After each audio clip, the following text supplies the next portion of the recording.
All right, what's up, everybody? Sorry about those technical issues. I haven't done this in a while. Forgot how to run the show. We had a false start on the stream, and I had to restart it. So it looks like you guys found the new stream. I'm not exactly sure how that whole thing works on your end watching this, but I'm assuming some of you were watching, and then it stopped, and then it kicked back on. So, or is a new link, whatever. I'll fix it after the fact.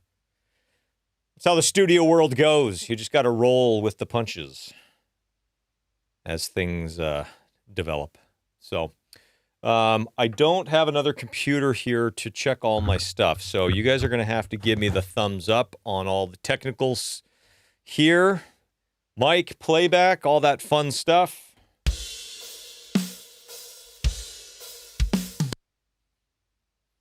Hopefully you guys can hear that. Yeah, Tom in the chat says he saw the whole first 4 seconds. Okay, cool. And then I'm assuming it ended. It's like this stream's over, and then you guys went to my YouTube channel, and then you found me again. So here we are. The YouTube chat has this new #1 fans thing. Top fans, a little badge there. So thank you guys. Well, I see a #2 in there. Well, you know what? You guys are all #1s in my book. So let's jump in, shall we? First of all, I've been totally slacking on not doing these live streams lately. Well, not slacking. I've been busy. Summer, my kids, I've got two kids at home, and summer's kind of obviously they're off school, they're in camps and stuff like that, but that's kind of the time that I try to maybe not jam-pack my schedule so much. So, yeah, it's been kind of a little bit vacation, a little bit of work, a little bit just trying to recharge batteries, a little bit working on some projects, aside from just like studio projects. I know you guys are sick and tired of hearing the broken record about my course. That one day, I'm like, this is what it feels like when somebody sends me a mix, and it takes me like a month to get to it. And then when I get to it, it takes like another week to get stems printed. And I'm like, I'm now on the other end of this. I feel like the universe is paying me back. So nonetheless, we are almost through all of the footage of the production course that I've been promising you guys for over a year. It was the course that I did. It was the workshop that I did at the Armory not last June, the June before. So it's literally been over a year.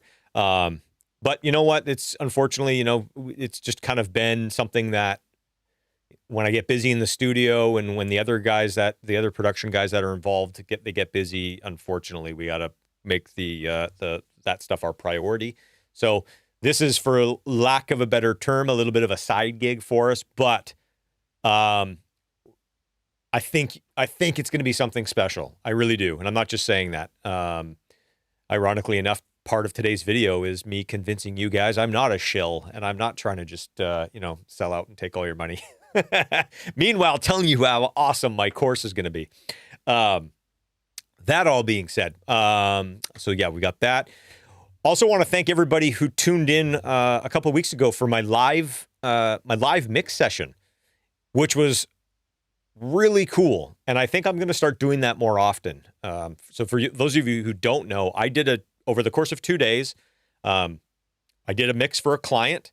I streamed the entire thing. And I tried to kind of do it in such a way where it's like kind of like I was by myself, but I would still answer questions as we went, and a few of those types of things. And so it was kind of like, fly on the wall type stuff, but there was some cool interaction, which I wasn't really planning on, which was awesome. But I was actually telling some guys about it the other day, and they were asking like what that was like. And I'm like, it was actually a really great experience for me to do that while people were watching live, and actually mix a song for a client. Like it wasn't, just kind of a tutorial. Like it was a real mix. And so yeah, I thought it was awesome. I'm going to try to start doing that more often. getting permission from paying clients to have their song streamed before it's even mixed is a little bit challenging. But that being said, when the right project comes along that I can do it, I'm going to start asking a lot more for clients to agree to it. Anybody who agrees to it, I'll do it. So if you're not already subscribed to my newsletter, that's how you're going to stay up to date on it. And I think I'm probably going to put a page on my website, like a product page for the live mixes. And that way, for anybody who wants to join those, if there's one coming up, if there's one scheduled, it will show up there. And that's how you can get in on those. So all of that being said, I'm going to have a quick look at the chat here because I see you guys chatting away while I'm kind of getting warmed up with you guys here. Okay. All right. Sounds like I have not been talking to myself for the last 4 minutes. Okay, good. You guys can actually hear me. Awesome. What's going to be first? I think you're asking about the course. Yeah, the course, my course for the mix of GTA. No, I'm not doing that yet. So, all right. So, give them a 10% discount. Might help get interest. Sure. Let's do it. Yeah, I think that's kind of what it's going to have to be. And that's actually, there have been some mixed projects where, the artist just simply doesn't have the budget to have me mix, and being able to stream the mix live could potentially subsidize some of that. So there may be a scenario here where maybe people who could not have afforded me to mix in the past, all of a sudden now that's a potential for them if it's something that I'm excited about and something that they're willing to do. So yeah, it's awesome. I know, I'm sure other people are doing it. I haven't really seen that whole live thing. And I actually thought about doing it a while back on Twitch, and I kind of spent some time teaching myself how to learn Twitch, and I guess that's what like the gamers use. And it was a little over my head for sure. So that's one of the reasons why I didn't do that. But yeah, I think doing more stuff live is definitely something that I want to do. Like I said, permissions is a big thing. So anyways, if you guys know of any cool artists who you think would be into that, definitely hit me up on email or let them know and have them hit me up on email. Like I said, I think, there's a scenario where, I could be doing these quite a bit. So if you guys are interested, I'll keep doing them if I have people that are willing to agree to it. So, okay, let's jump in to today's live stream, brought to you by the kind folks at... Just kidding. This video is not sponsored. Believe it or not, this video is not sponsored. I hope La Croix sponsors me, or Bubbly. They should sponsor me. Send me beverages. Okay. Okay. Where to begin? This is what we're talking about today. This is Waves InTrigger. What is Waves InTrigger, you ask? Well, you guys know I love drum samples. And so how do you trigger drum samples? Well, most of us have been using Slate Trigger probably since it came out. There used to be, when I say used to be, there still is, there's an ancient plugin called Sound Replacer. And it's an audio suite plugin. Oh, man, I can't remember the last time I had Sound Replacer open. But this is how we used to do it back in the day when the dinosaurs roamed the land. Oh, I see my good buddy Paul DeCarly in the chat. I think I just made him gag. Paul, I think you've probably stared at this more than anybody else. But I bet you there was a time when Paul DeCarly thought this was the second coming of whatever. So as much as we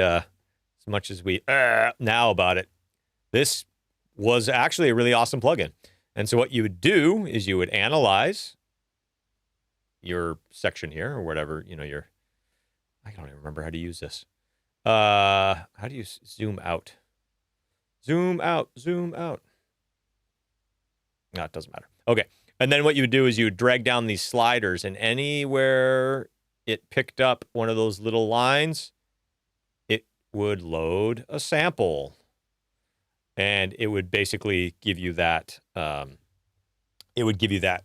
sample printed at every one of those lines. And then we had, wait for it, we had 3 whole velocity layers. What? Are you kidding me?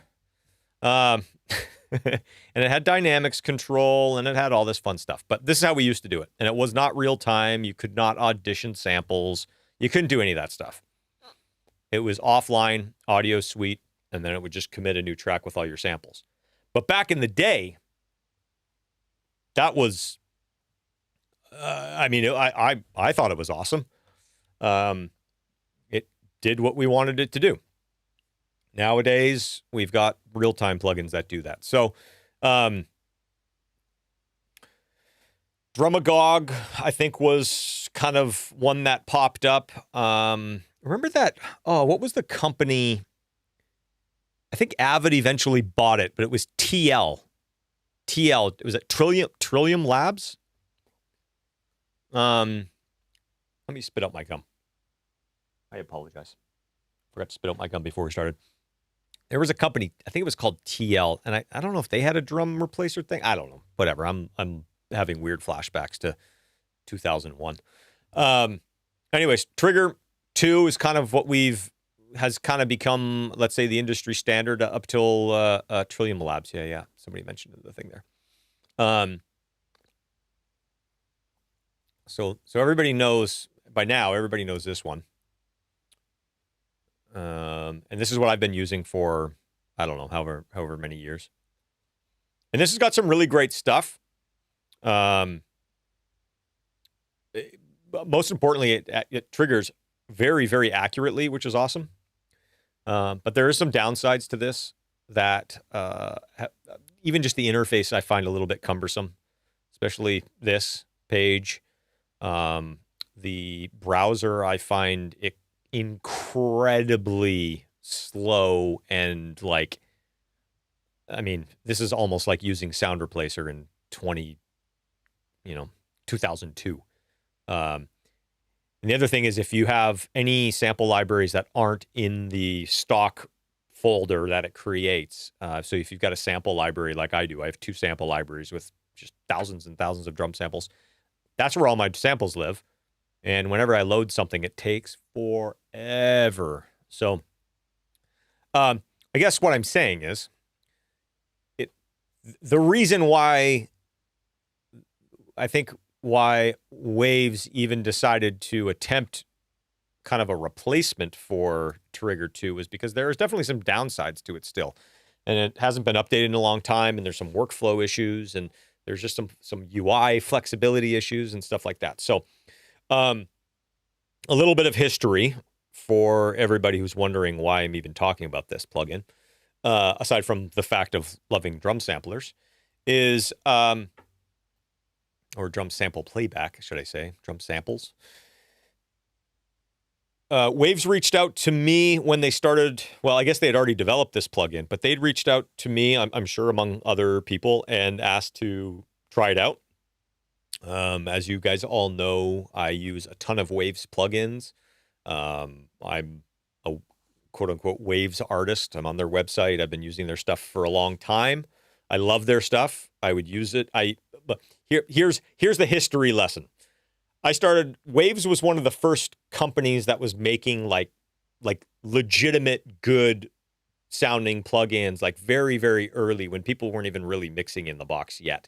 I mean, people were, but none of the big mixers were doing anything much in the box, let alone using plugins. And Waves kind of changed that. And so back when Pro Tools was exclusively DSP, they called it TDM. Their plugin format was TDM.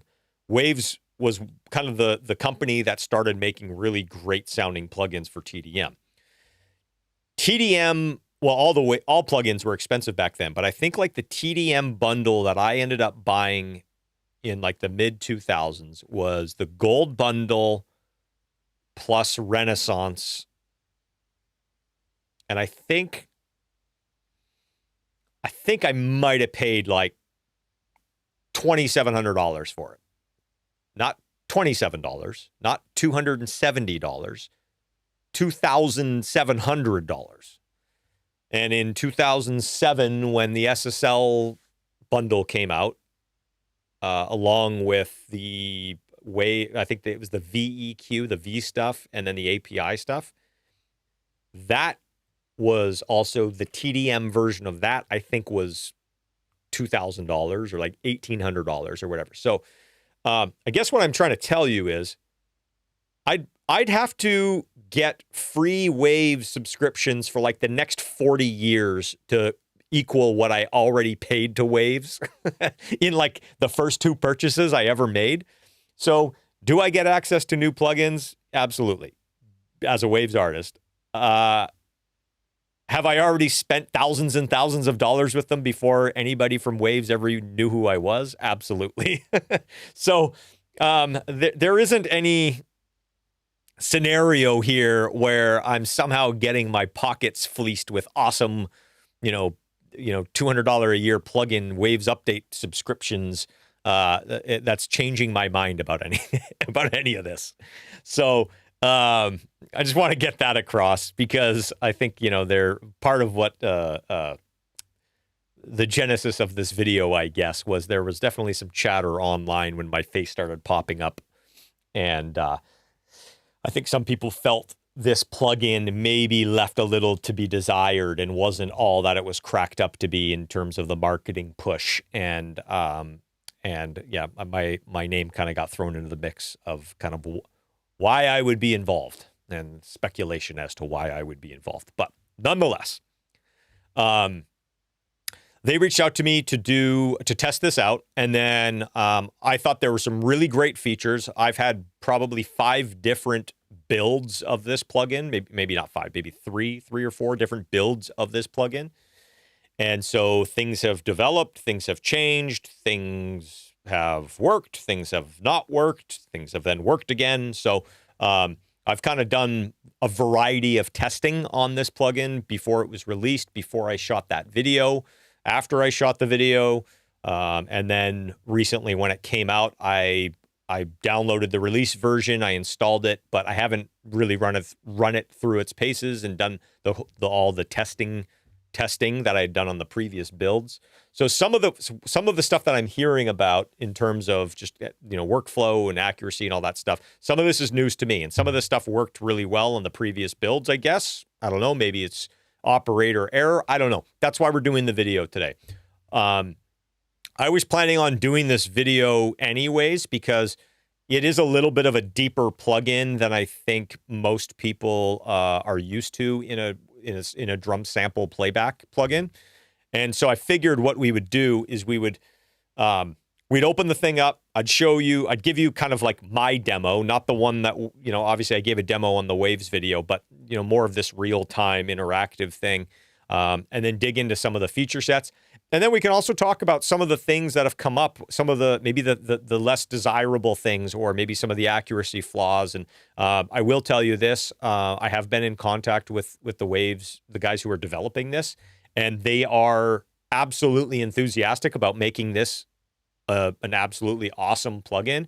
And so this is definitely not a scenario of where they just released a plugin and they're going to leave it. And, for 15 years, like another drum sample plugin that we know. No, but it's, in all seriousness, they're, if there's stuff wrong with it, they're going to fix it. And if there's I already know that there's some things some features and some parameters that I kind of flagged as being very helpful that I think will probably get implemented at some point, just some UI stuff. So, one of the conversations I had online, actually, on a Facebook post with a producer and engineer who I really respect, who does great work, I basically just kind of said, I'm like, this is basically version 1 of this plugin. And so as much as I think we expect, I think it's, you know what, actually, now that I'm thinking about it, it's a pretty awesome compliment to anybody if you have such high expectations that version 1 of anything anybody does is going to be fucking amazing out of the gate. If somebody thinks that version 1 is going to be amazing, that means they think what you do and what you do, you're pretty good at. So actually, as much as I interpret it in that post as a negative thing, I guess it's kind of a positive thing. But anyways, the point being, I kind of jumped in on that post and got a little defensive for no other reason of, you know what, this is version 1. And I know the people that are building this plugin are doing everything they can to make it awesome, and they care to make it awesome. And ultimately, we need a better version of what we've been using. We simple as that. You know, we've been putting up with kind of the tool that we had. And so anybody willing to make a better version of it, I'm absolutely supportive of. So here we are. I'm going to check the chat really quickly here. Somebody bought the Mercury bundle in 2007 for $7,000. Yeah. Okay. So what's Waves cost a year? $300 for everything? Okay. So do the math. Like, come on, people. Well, that's the other thing. It's like, I think I upgraded to platinum at one point, and then I did like Waves update. You know, I did every time there was a new big version, I would pay for the update and stuff like that. And that's fine. They're updating stuff. But I'm just saying, I've given way more money to Waves as a customer than I've ever gotten in, NFR product. So, just looking at the chat here. Superior Drummer Drum Tracker. Yeah, that's actually a really good one. So, Make Believe Studios. What's up, guys? I'm assuming that's Ryan or Rick. Either way, what's up, guys? Speaking of awesome plugin developers, they're definitely in the conversation for some of the top developers out there. They make incredible tools. So, okay, here we go. Let's just start digging in on this thing. How about it? All right. So, and you know what? I'm not going to beat around the bush. I'm just going to tackle some of this, maybe some of the criticism stuff head on, because I think ultimately the good stuff, it's like, I don't need to tell you guys about that. You either think it's good or it's not, but we can talk about some of the less desirable things, or the things that need to be changed. So anyways, InTrigger is the name of the plugin. And actually, you know what? Somebody mentioned in that Facebook post that this looks a lot like UVI Drum Replacer. And I know I've checked out Drum Replacer, but I don't know if I've ever actually used it.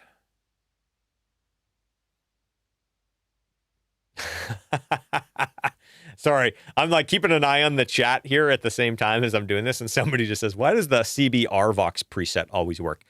Well, probably because RVox always works. I had dinner the other night with a bunch of just absolutely top tier mix engineers the other night. And it was funny because we were just like nerding out, and it came up that how awesome we all think RVox is. And yeah, it was a very funny conversation. So, yeah, I guess it kind of looks like this a little bit. It looks a little bit. I think I've tried Drum Replacer now that I'm looking at it. I don't know if obviously I'm not using it, but anyways. So this is the plugin. Couple different things to kind of point out. Let me get this in a size here that you guys can see it, and it's nice and big. Couple different cool things that I really liked about this. First of all, really quickly, And I'm just going to solo this kick drum here. Really quickly, the... oh, I think I got a dead fader on my S3. That's no fun. Okay, so part of the issue with drum sample replacement plugins, we'll just call it drum sample plugins, just kind of getting the threshold properly set and, you know, filtering out this and that and the other thing. Sometimes it's super easy, and other times it's kind of complicated. And then, you know, with trigger, you got to route your leakage suppression here, there, and everywhere. And that, for the most part, it actually does things pretty well. But the nice thing about this is it has a really quick, and I'll call it quick and dirty, because it gets you pretty close with a lot of stuff. And this is not the best kick drum in the world to be using this on, but I am anyways.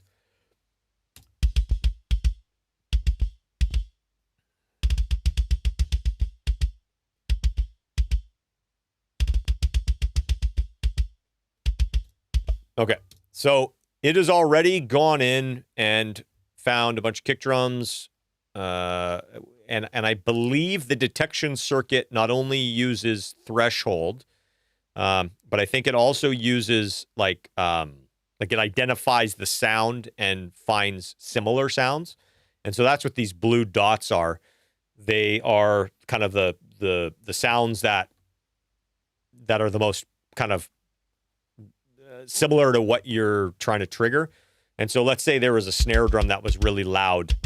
Let me undo that.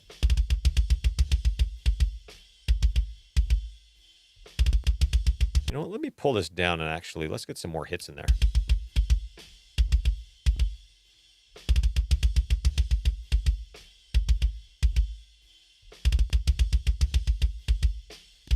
Okay. I just did something inadvertently, but it's something that I want to show you guys because it wasn't super obvious. And this is actually, I think, something I might have sent the guys a note about.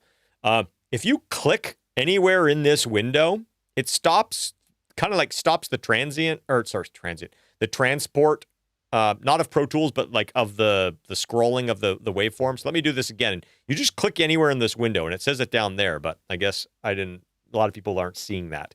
So it says, click to pause the graph, click an onset to select it. So watch this.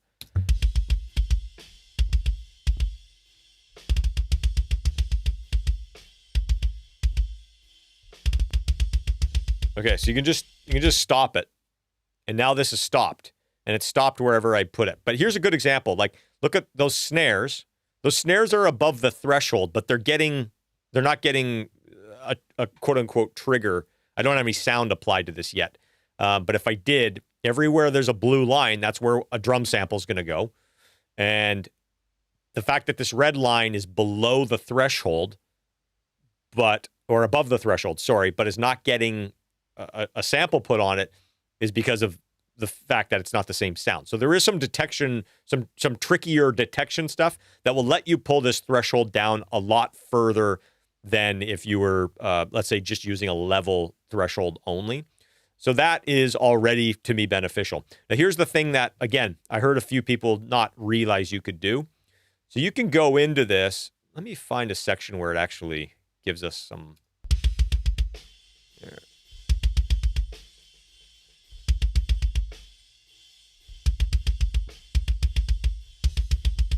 I never thought I'd be looking for an area where it actually triggers something it's not supposed to.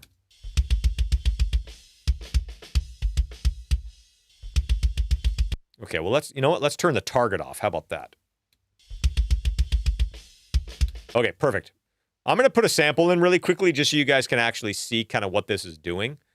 So let me just grab a really obnoxious sample.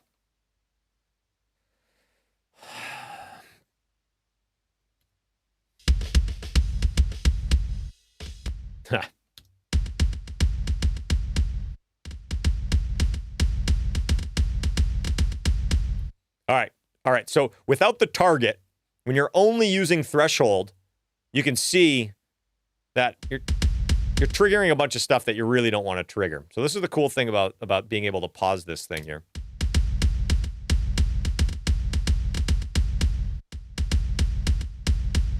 Okay, so let's pause this. If you pause this and then you click on any one of those lines, you can turn them in. You can basically tell it to ignore it. Tell the sampler to ignore those hits, right? So now if I resume this, we can go look at this again. Okay, so there's something in here. So again, obviously I'm doing this on purpose. I'm making the threshold really low so that way it causes issues. But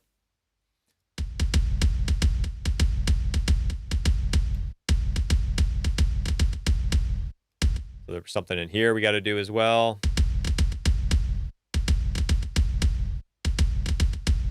And you can kind of almost tell where they are, right? And there was a way to zoom. Oh, there we go. So if you can zoom in this way, you can actually see those kicks a little better. So that's kind of like a double hit. So now we've just kind of cleaned that up.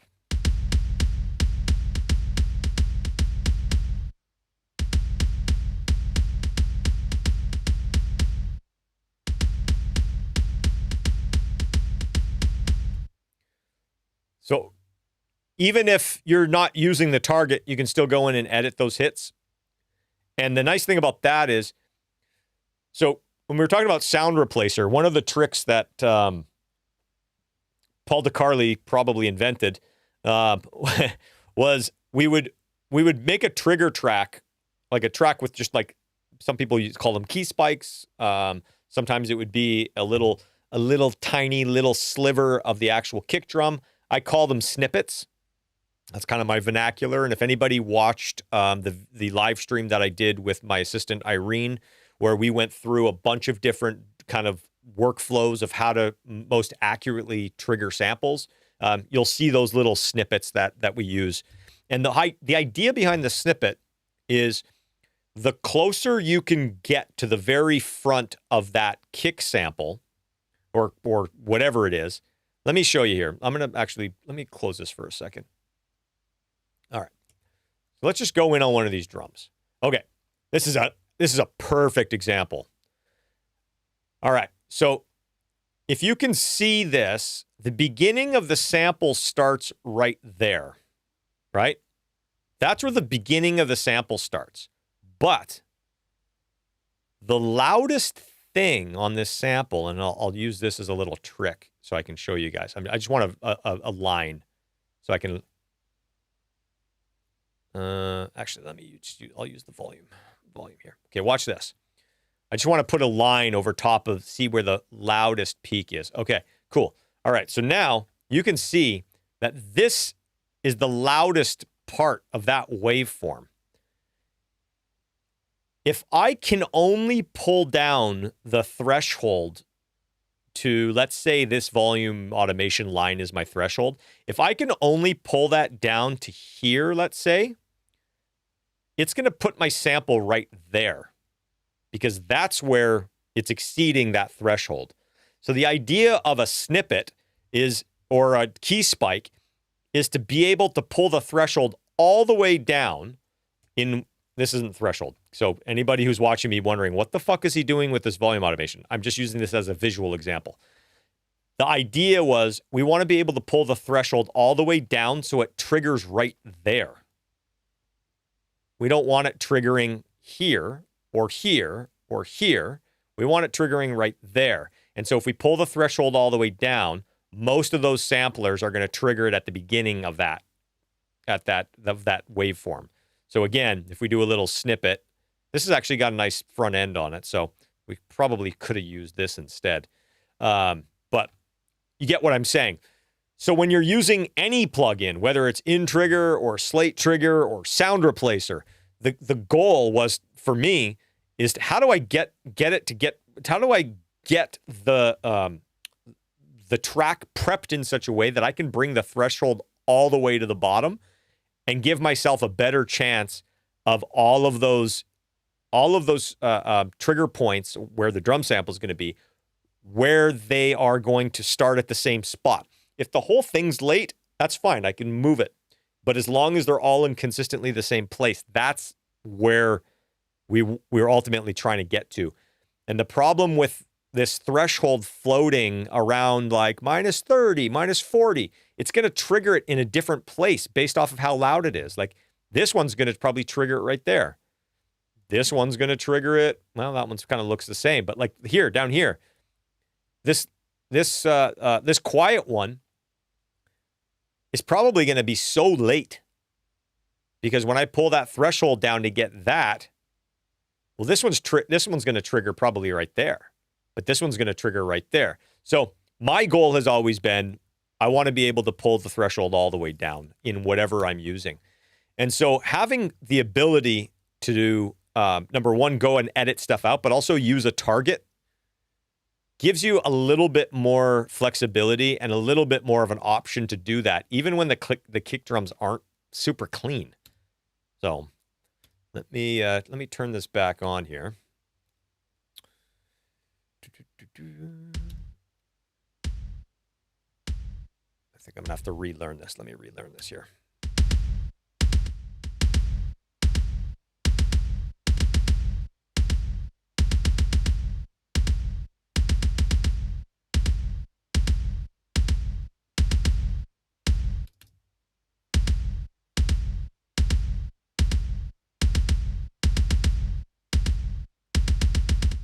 Let me just see something here.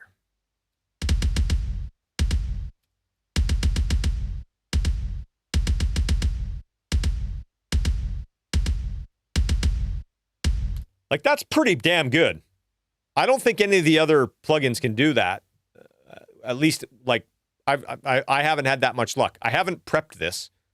So we're dealing with, when I bypass the plugin, we're dealing with like an ungated kick drum.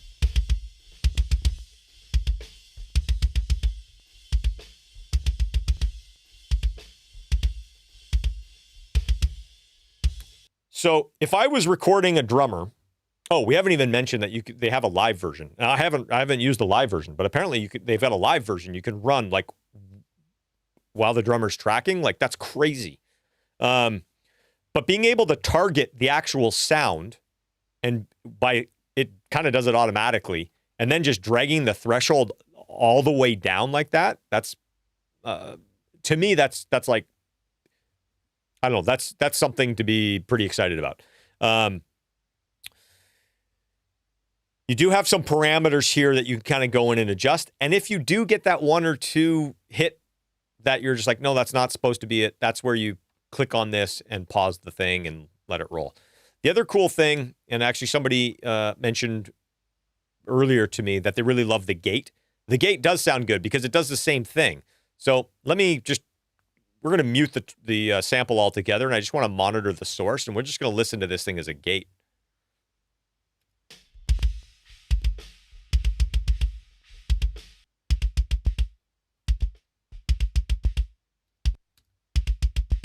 Okay, so there's something happening right there. Let's go see what's going on.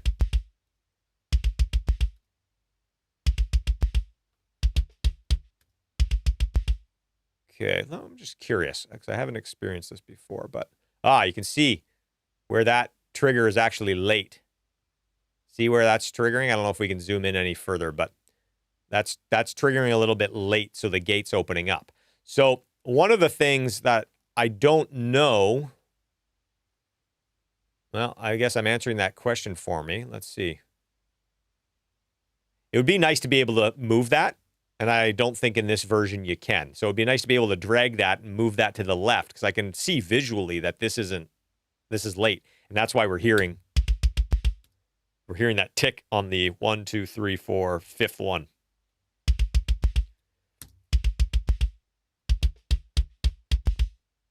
And we're having the same thing there. So there is a little bit of an issue there with kind of the target situation. It's targeting kind of the wrong spot.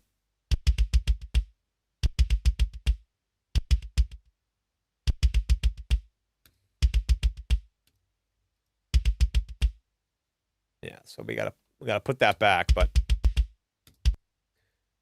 we just can't get that threshold any lower, unfortunately. So that would be something that I think they could probably improve, is be able to manually move that or figure out a way to get that in the spot that it's supposed to be. Okay, valid. All right. But the gate otherwise is pretty good because it uses the same detection function. So it's less about just a threshold, and it's also combining that with like a sound recognition thing, which is pretty cool. So most of my sessions, I have snippets or MIDI triggers or doing. I've already got these already cleaned up. But to be able to throw this on, let's say while you're editing, or maybe you're doing some production and the drums aren't completely mix prepped yet, being able to throw this on and quickly hit learn and kind of rock is a pretty good feature, pretty good functionality in my book. So let me check the chat really quickly here. I used drum replacer. Yep. Randy was not at the dinner. Our Vox is on every session. Yeah, I know. I feel like we got to reskin our Vox, make it look like some analog piece of gear, and add a few more parameters. And I think they could probably trick us into buying that plugin again. Is that kick pre-gated, or is the plugin detection that good? So this kick is not pre-gated. So if I bypass this,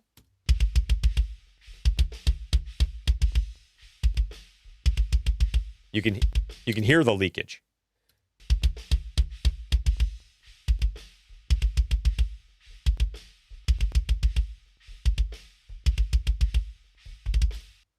So yeah, it's not. Yeah, the detection is pretty awesome. The detection is kind of, for me, part like a little bit of the star of the show in this. And then I think everything else that we're going to probably get in future versions is going to be, all of the stuff that we've maybe had and maybe taken for granted a little bit and didn't realize how important it was to the workflow. But yeah, that's kind of the big kind of progress. The big step forward has been this auto detect that gets you so close without having to cut a trigger track, without having to do a little key spike. And yeah, I mean, you've always got to adjust some stuff, even with like I think when we did that live stream, when Irene was on the live stream, like we still use DRT to cut a MIDI track, and have found that that's like the best MIDI. The MIDI track with the Slate trigger plugin was the best, but she still goes in and has to, even with DRT, has to make sure and manually adjust. Maybe, I don't know, maybe it's 5% now, maybe it's 10%, but there's always going to be a little bit of of adjusting. And I don't know if there's any plugins that are 100% perfect yet. I'm hoping this gets there. How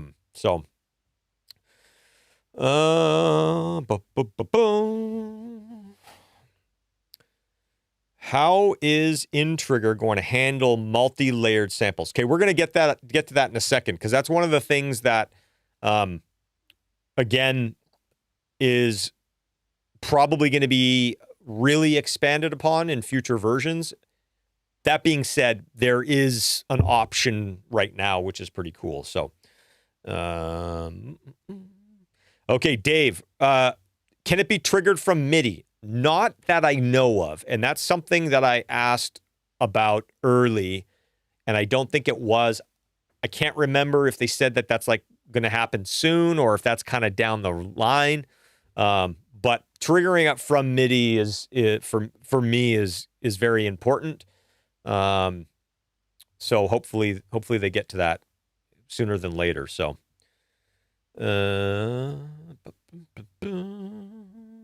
what's up, Danny? Welcome to the stream, buddy. Yeah, I know. I switched it from 6 to 5. I had to do it a little early today because I got to get out of here at a decent time tonight. You can export MIDI out of InTrigger, but you've got it. It's a real time thing. So I'll show you really quickly. So let's just do this. That's actually a good. Let's go back to where we were here. Let's just do this section. Okay, so I'm going to relearn this. Let's just start this from scratch. Let's turn the gate off. All right, so we're going to learn this.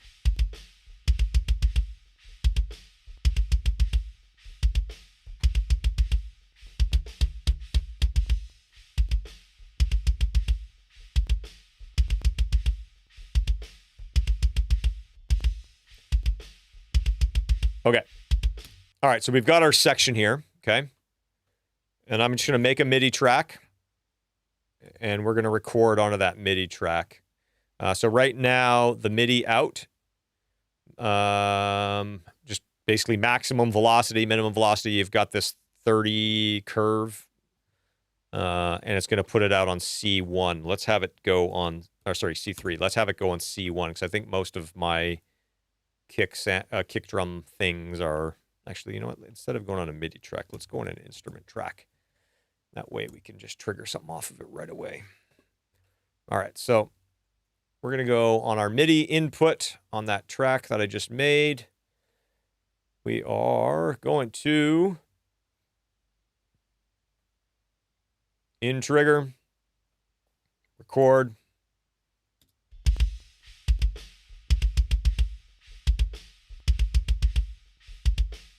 Oh, this is actually a cool feature. Sorry, guys.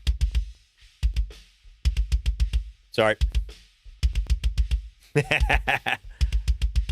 I'm out of practice, guys. I'm out of practice. Okay, let me do that all over again. This is cut, throw on the floor. Okay, let's do this again. Delete. I wish there was like a buzzer. I wish you guys can buzz me. Somebody's got to be like, bzzz, cattle prong. Okay. All right, let's do this once again. There's a little MIDI out tab here that gives you some control over your MIDI settings.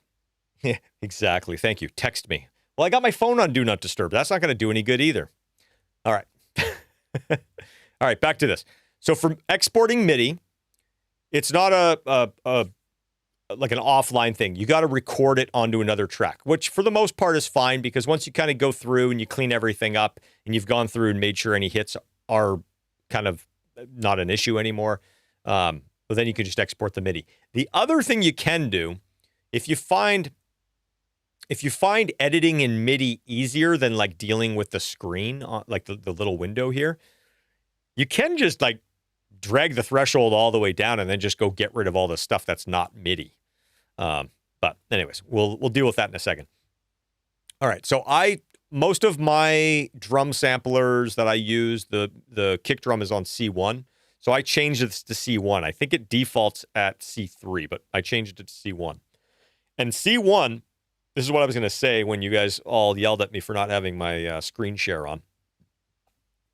C1 is actually the hit that is going to trigger a sample. And I haven't necessarily figured out a workflow for this yet, but I think at some point I'm going to find this very handy. This being, it also gives you the non-hits. It gives you like the suppressed hits on another track. So I'll show you what I mean here. All right, so you go select your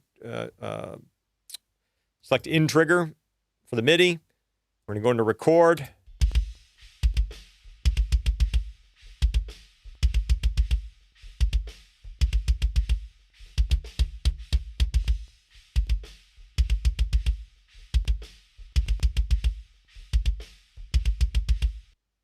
Okay, so something I like to do, and I wish I could just figure out a way to make this a preset.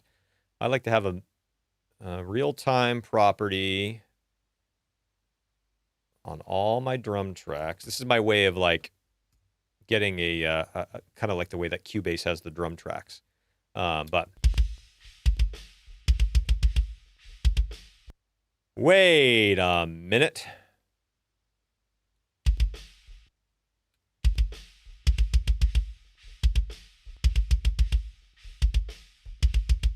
Why are they all?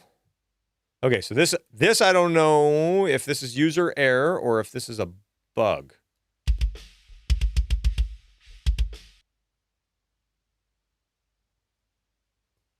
C1. Let me try this again.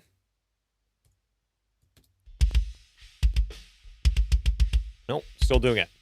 Okay, so it's putting it on different MIDI notes, and it's quite a bit ahead.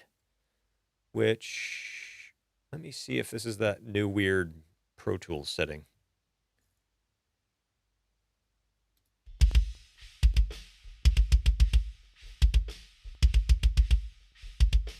We don't need to do it all.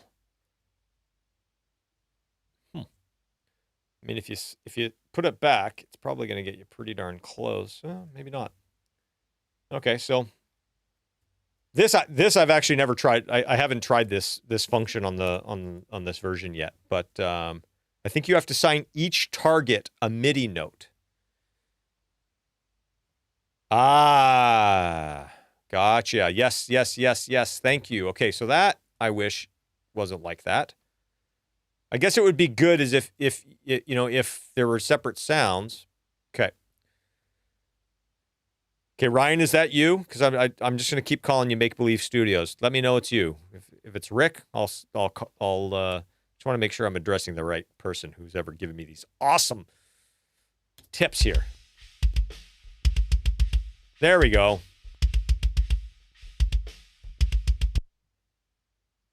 Okay, Make Believe Studios. Ryan, thanks, buddy. Okay, so that's exactly what it is. Okay, cool. So each one of these blue dots need to have, well, I don't want to say need to, can have. I think there's probably a function, there's probably a workflow that's actually pretty handy. Probably for ghost notes, you could put ghost notes on a separate track. So if you see, or if you've got a drum sampler that has, you know, sometimes they have two keys. So if it's doing like a double bass, you can have it alternate. So there's probably a workflow. This is actually pretty cool. Personally, I think the default settings should then be all the same, and then you can change them after the fact, because that one's not going to get it. So, okay. So, and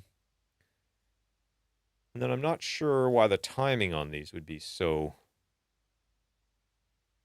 drastically different. All right, well, figure that one out. There is this little drop-down menu here. There's this trigger, kind of, it's like a trigger settings, and it does have some of these settings in it. So I'm wondering, do I crank that up, and do I put, what happens if I put this trigger shift to 0? Trigger shift is like an offset. So sometimes like the sample needs to have an offset depending on what it is.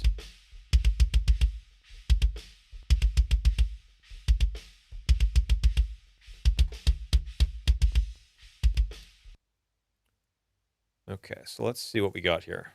Oh, my MIDI, my real-time property disappeared.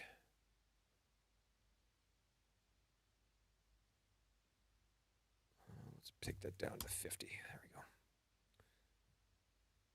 Okay, so let's see if that got us any closer on the timing. Definitely not. It's actually giving us other hits there, so. Dave, sometimes the timing goes out when routing through multiple aux tracks. Try sending the kick to your main out. Oh, yes. Oh, no, that shouldn't be the case, but it should be. I mean, even if that was the case, I feel like the timing's still a little suspect. But like on the timeline, it shouldn't matter. Maybe when I'm hearing it, it would, but I don't know. Let's try. Let's give it a try. I'm wondering, is it because it's on a...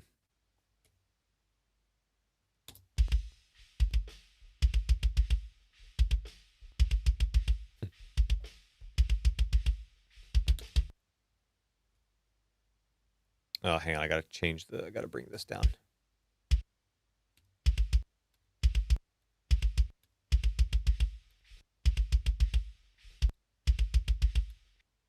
Why is it giving me a MIDI note there?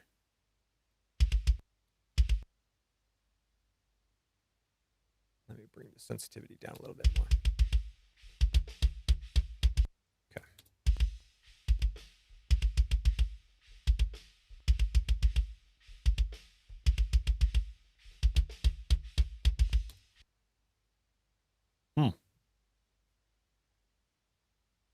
Okay, well, I'm going to have to ask about that. It's probably because I fucked that up.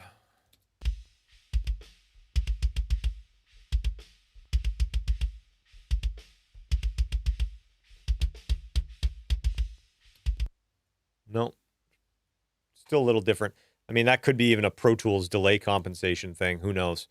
Okay, well, I would be interested to test that in a blank session where there's kind of no routing going on and nothing. But unfortunately, that's not real life for me. So, okay, so we'll put that on the either fix list or user error list.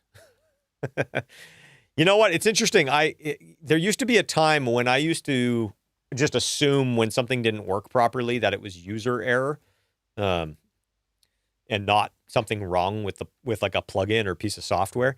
But these days, it's probably more like 50-50. I mean, I still give a lot of things the benefit of the doubt, but I that's definitely not my I don't go to operator error as much anymore. So anyways, like I said, the MIDI can be output. I'm not sure why it's not as good as it probably should be. But all right, let's go back to this section here, and we are going to relearn this again. Okay. Yeah, I think Massey DRT is still the king when it comes to getting MIDI from audio. Whatever that's doing, and maybe it's the fact that it's not real time because it's offline. Maybe it can do it in such a way that's just a substantially more accurate, I'm assuming. But I don't know. All right, I'm going to go back to factory defaults here. I'm going to learn this again.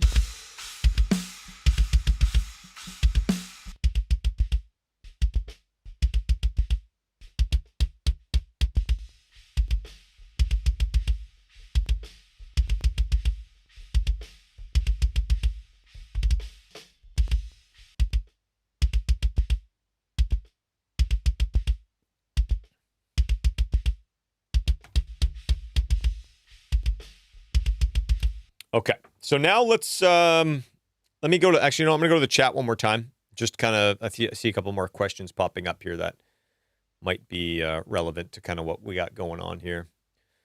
I promise I'll go back to my screen share before I keep going on here. So yeah, we did that.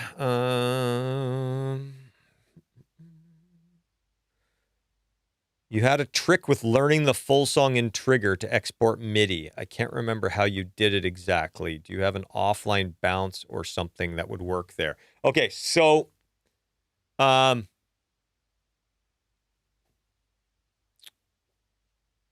yeah, what was it? I think it's like a I think if you commit, I think if you commit the audio. Well, I think Slate learns it in a different way. Like for the MIDI, Slate goes through every time you play it, it kind of puts it into a buffer so that way it's always there. I don't think this operates the same way, although I could be wrong. But I think with the Trigger 2, I think what you do is you select it, you commit it, which is on offline bounce. You get rid of that track, then you go back to the plugin and all the information is loaded into the plugin. I think that's what you're talking about in terms of the trick about how do you learn the full song to export the MIDI. I think it was something like that, but yeah, we'll see. Yes, Ryan. So on a snare, you could have, Ryan suggested here, like on the workflow for having different MIDI notes for dots, for these dots over on the target window down here. They basically would allow you could have one be like a rim shot, one could be a ghost note, one could be the center hit. So you can basically assign them to different hits, which is actually pretty useful. So that's probably a snare drum would probably be a better kind of use case for that. Thank you, Ryan, for chiming in on that. That makes a lot of sense to me. So, yeah, I think the MIDI offset or weird. I think it has it's probably some sort of weird delay compensation thing.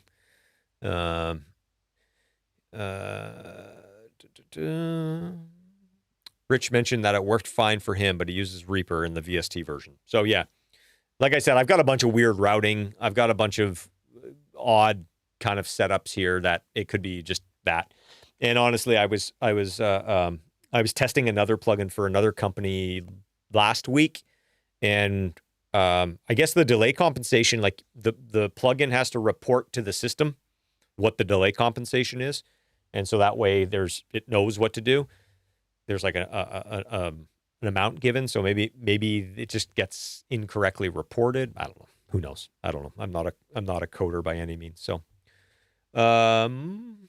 will your same rate affect the delay? Will my same rate? Sorry, Joe, I'm not understanding the question. But let me show you something I think's really cool. Somebody asked about kind of multi-layer. So one of the things that I did, I think I showed it on in the Waves demo video that I did, but you've got each kind of one of these horizontal kind of slots is a slot for that you can load a sample, and you can load it one of two ways. You can click the little magnifying glass. Let me try that again. You can click the magnifying glass, and it pulls up Cosmos. Now, I don't know how many of you guys use Cosmos, and this is another thing that I hope more people start using this, because I think if more people used it, I think we could probably get this pushed further down the line. I think this is a really good start for like a sample manager, but there's still a long ways to go on this. But something that is pretty cool is I've scanned my drum samples into here, not all of them, but a big chunk of them. And so you can basically only look at just certain ones. So let's just go and look at kicks. And because I'm a narcissist, I'm going to only look at my kick samples. Just kidding. I'm only half kidding. I'm not really a narcissist. I'm more of an egomaniac. So, yeah, here we go. So you can very quickly and easily audition samples. Right? And, I hate when it does that. It puts the 10 in front of the 1. Okay. Anyways, you can tag your samples.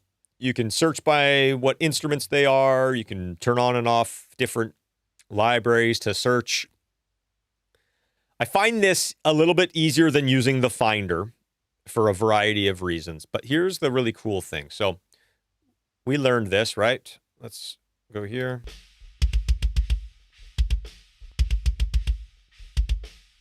Okay, so if I turn this to full trigger,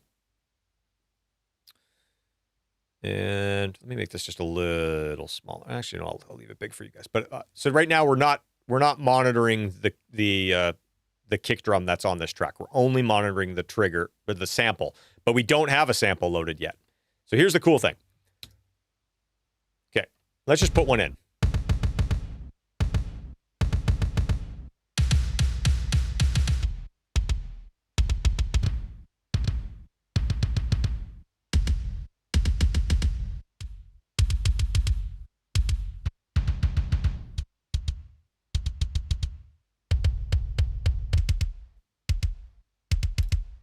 Being able to just click on the names and it loads it that fast and that quick to audition is awesome. Like I said, one of my biggest issues with Trigger 2 is it takes a long time to find samples. I find the navigation in that browser is terrible. And even to load them, there's always a little bit of a hiccup. So I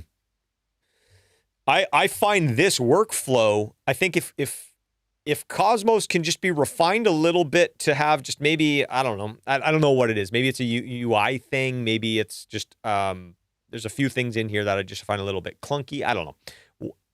I think if this kind of gets pushed along even further, this is going to be a huge, powerful thing. And the fact that it loads them right into here is pretty awesome.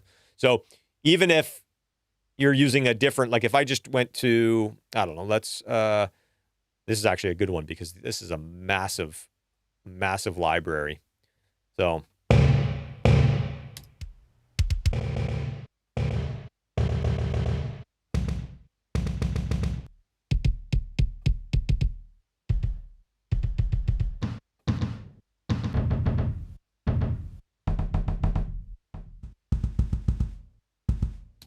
Like just audition samples, that is so much faster. So it's pretty cool. I do like that. So let's go back. Let me just load. I'm going to load one of my drum shots. Let's go back. Okay. Let's find the most obnoxious one so I can drive you guys crazy. Ooh, that's obnoxious. Okay. Let's roll with that one for now. Okay. I've put kick 8 in this slot. Now I can layer this up with other samples. So let's just, for fun, let's do that. So let's go do another one. Open up Cosmos again. Okay, here's one of the issues that I have. I wanted to save my settings until I change them back. So I'm hoping maybe there's an option to do that at some point. I guess I could just search Baseford. I don't think there's any other Basefords in any other libraries, but let's do this. All right. So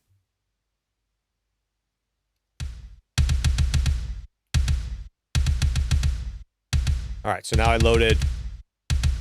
I got 1 here. And I got 8. Okay? 1 and 8.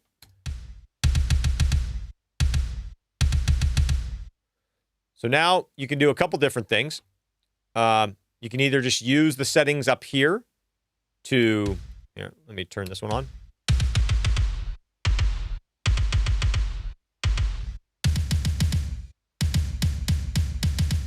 Actually, I like that pitched up a little bit.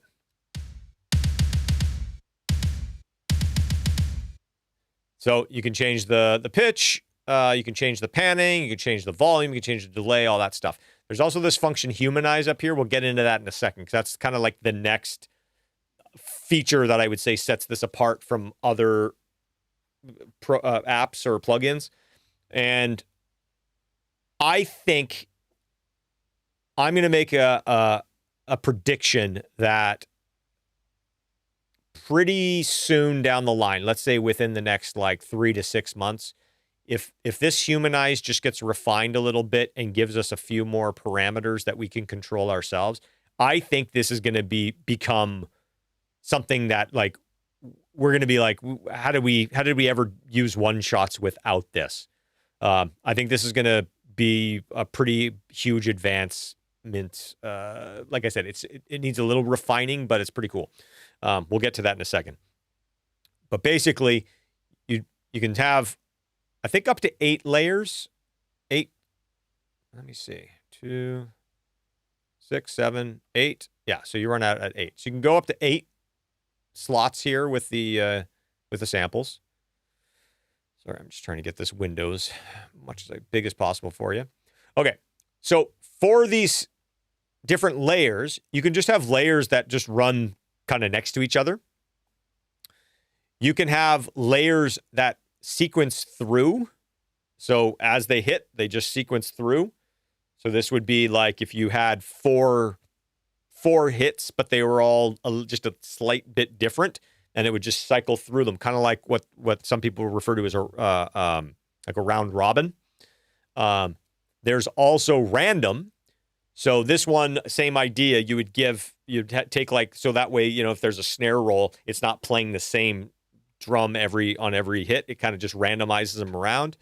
And then you've got your velocity layers, and the velocity layers is where you would stack different velocities, obviously, but you would stack the same hit, like the same sample, but just the different velocities of that. So actually, while we were, that's interesting. The order in which I delete these changes the order in which they get put back on here. Interesting. Okay. All right. But you can move them around, so we'll do that. But when I was playing around with this, I did see that the that sound library had a lot of velocity layers. So let's go to that for a second. So we're going to that sound.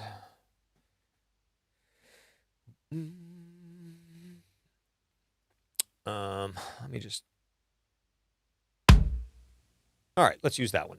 Dead wig. So we're going to go find the dead wig kick dry. And that will update. Okay, so this has got, you can see 03, 04, 05. It's got different layers. So let's see. Let's actually sort by name. All right, so here's 1. Here's 2. Here's 3. Here's 4. 5. Okay, so we got 5 velocity layers. And so what we're going to do really quickly is, so let's do, actually, so 1, 2, 3. I just want to get rid of, I want these to be in order because I'm slightly OCD that way. All right, so we're going to put 1 in 1. We're going to put 2 in 2. We're going to put 3 in 3. We're going to put 4 in 4. And we'll put 5 in 5. Now, I think they actually number them kind of backwards to the way that I would, but let's roll with this anyways. Okay, and we're dealing with velocities right now. So if you double-click this, it's going to pull up the... Actually, let me collapse this and make this a little smaller. It's going to pull up the sampler, which gives you access to the velocity layers. Oh, velocity. There we go. Okay, cool. And so what you can do, and I'm trying to remember, there was a mode.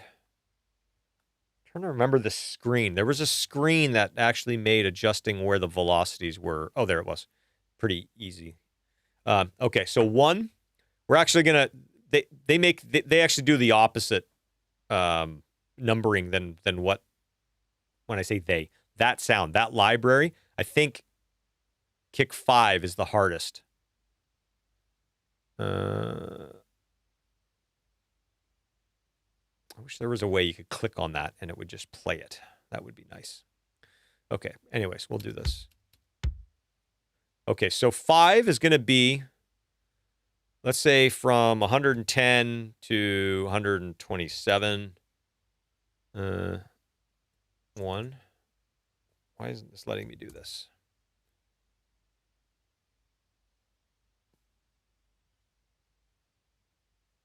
Oh, I see, because it's already been being occupied by something else. So, okay, that's a little bit of a pain in the butt. But I guess they can't have 2 assigned to the same one. So let's just reset this. And we are going to... Okay, so we need a way to be able to readjust this. Agreed? Agreed. Okay, let's see if that did it.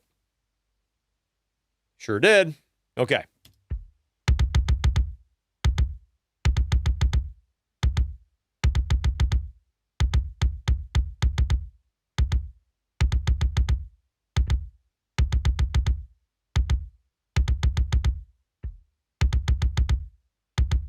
Okay, so you could see there was different samples triggering here based off the velocity. Now, I wonder, how can we turn up?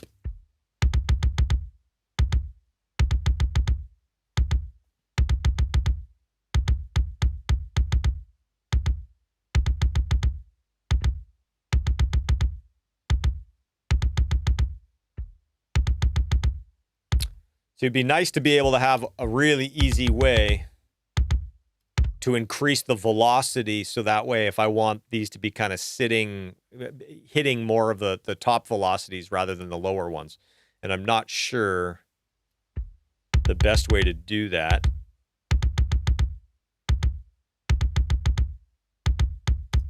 It's almost like there needs to be like an output or an input from the detector.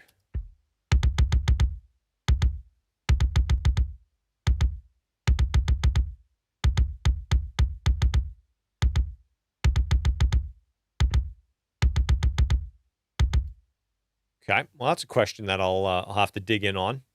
Okay, so let's jump to the chat real quick. I see a couple things popping up here. Ryan asked, have I shot out the audio quality between trigger and InTrigger? Did you notice anything? Well, let's check something here. That's a great question. That's another thing that's odd. We just automatically assume that all of these plugins aren't going to actually change the sound of the sample, don't we? That's kind of an assumption, isn't it? All right, so let's do this. We're going to make 2 new audio tracks. And I'm going to just use, I'm going to use some really easy, here, we'll use this. We'll paste that. Crap, it's not MIDI. Let's go here. Or it's not mono. Let's do 2 monos. Hang on 1 second, guys. Okay, here's what we're going to do. We are going to try and trigger both trigger and InTrigger. And I'm just going to go and just kind of cut myself my own. I'm going to take out the detection kind of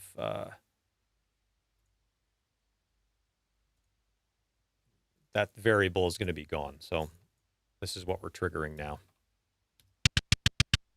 That's it. Okay. So now let's load trigger 2. We'll go stereo. Okay. All right. Look how long it takes me to find my sample.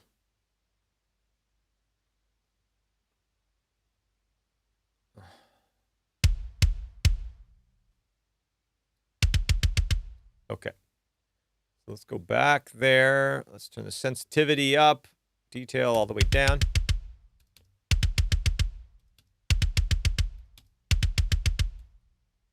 Okay. And I'm going to get rid of the velocity altogether. Let's just get rid of no dynamics.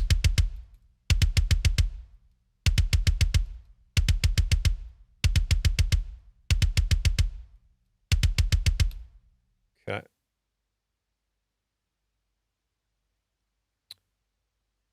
Okay, so there's that. And then we'll do InTrigger. Okay, Cosmos, kick, Baseford 1. Boom. That's a lot faster and a lot more enjoyable than the trigger. Okay, so now. Okay, a lot quieter. It's the first thing I noticed. Okay, and I'm just going to drag threshold all the way down. All right, so just for S's and G's, I'm going to import.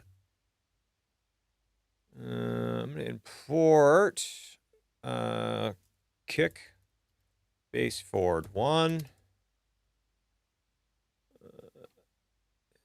And that is from my drum shorts. Actually, let's make sure I get the same one. I want to make sure I actually pick the same one. Okay, where is it? Kick Baseford 1. The reason why I want to bring this in is I want to see what the actual level of it is. So is Slate cranking it up? Or is Trigger turning it down? Oh, thank you. Somebody mentioned Trigger not being 100% wet. Oh, no, it is. Oh, maybe you meant InTrigger. So Trigger is 100% wet. This is at 100%. That's at 0. So yeah. All right, well, let's see. Let's see what our level is here. That looks pretty juicy. I don't think either of them are spitting it out at the Unity.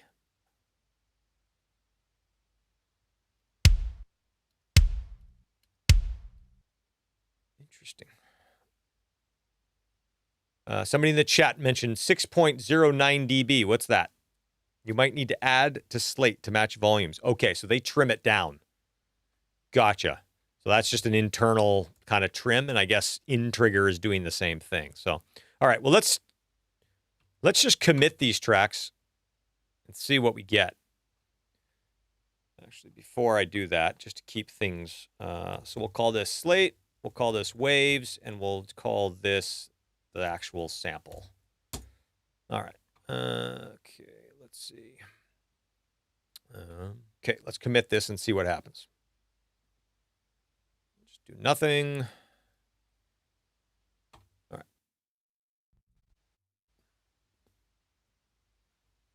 All right, so our levels are quite a bit different.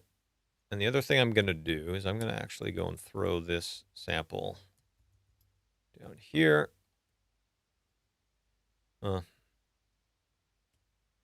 Timing on either of them is not the best, but we'll line that up with that one.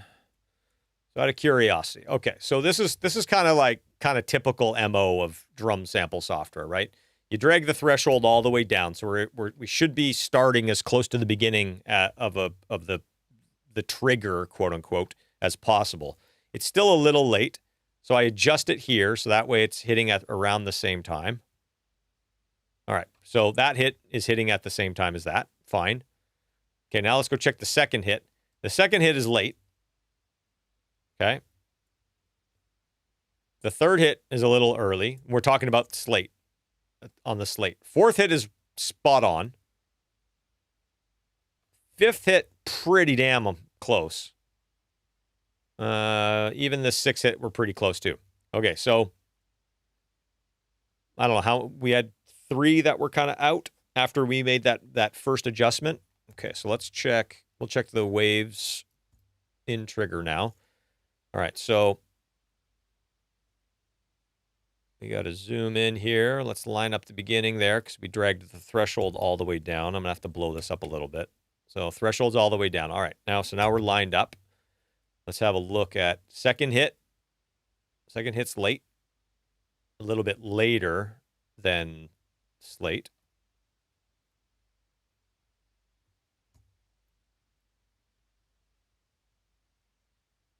Third hit's a little early.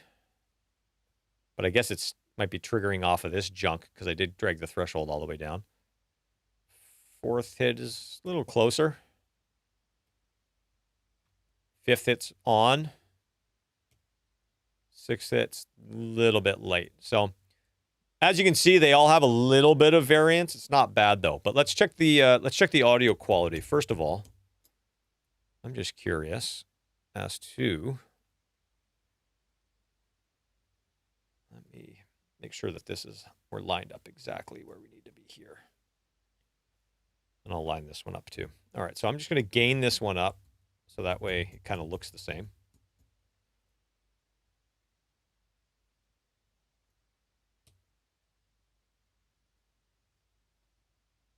Okay, I'm going to have to gain. Let's gain that one down.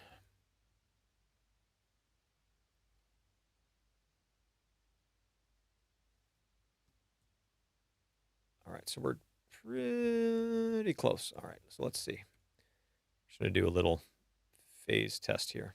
Okay, so I'm just using the last sample because that one rang. Let's see if we can get, see if we can figure anything from this. All right, so here's Slate. Here's Waves. Here's the actual sample just imported.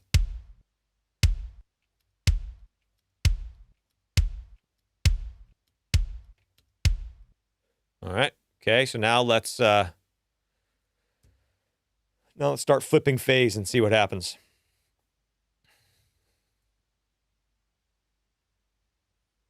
All right, so here's slate and waves together with waves flipped.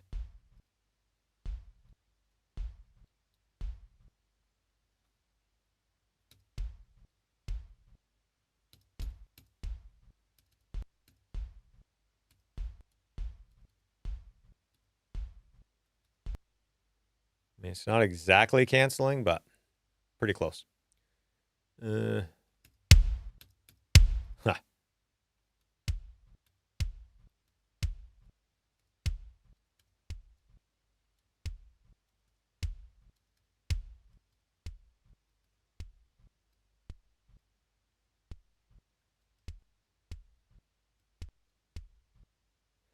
Yeah, we're still a little loud on this one.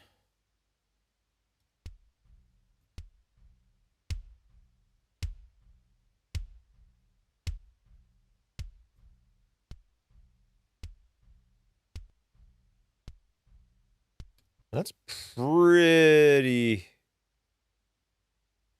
pretty much gone. Let's check the slate.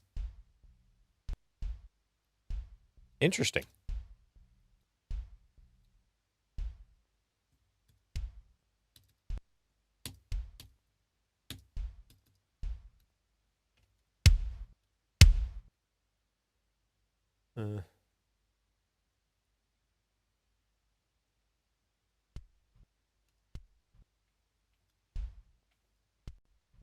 It's almost like, that's so bizarre. I'm wondering if I'm hearing the tail. Maybe that's what I'm hearing. Okay, let's try this. Let me just try one more thing here. Let's just do this. Let's just commit these guys.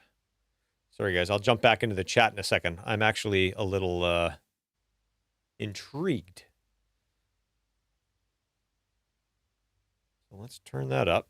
Let's line these up. I think we were hearing the tail ringing through from the previous sample. We are getting nerdy. We are getting nerdy. Okay, let's get rid of those. All right, so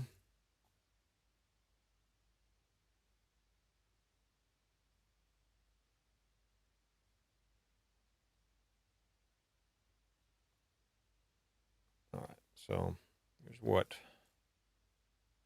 we're looking at here.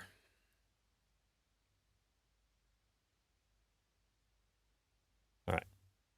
So now the only difference should just be level, and we'll actually, let's do this. We can just see what the level is here. Let's look at the peak of that one. Let's look at the peak of that one, and we'll look at the peak of that one. Reset them all. So 6.7, 10.7, and 6.1. All right, so this is going to have to come up 0.6. Right? And then this is going to have to come up. Come on, math. Come on, math.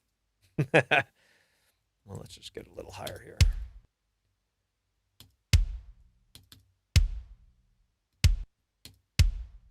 Okay, so now this is going to have to come up 1 dB. 0.1. All right. All right, so now we're hearing that. That's out of phase. Let's hear. Canceled.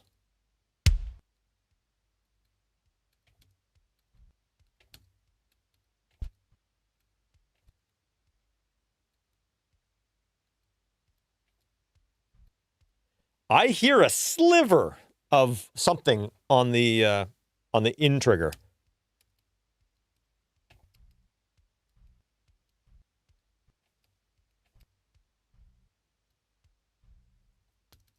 And I'm also seeing a little bit of left and right discrepancy. I don't know if you guys can see that.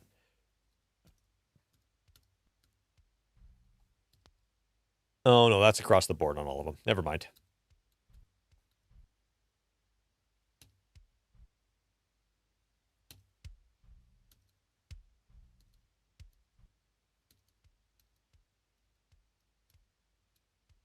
I mean, negligible. All right. Well, I'm glad we did that.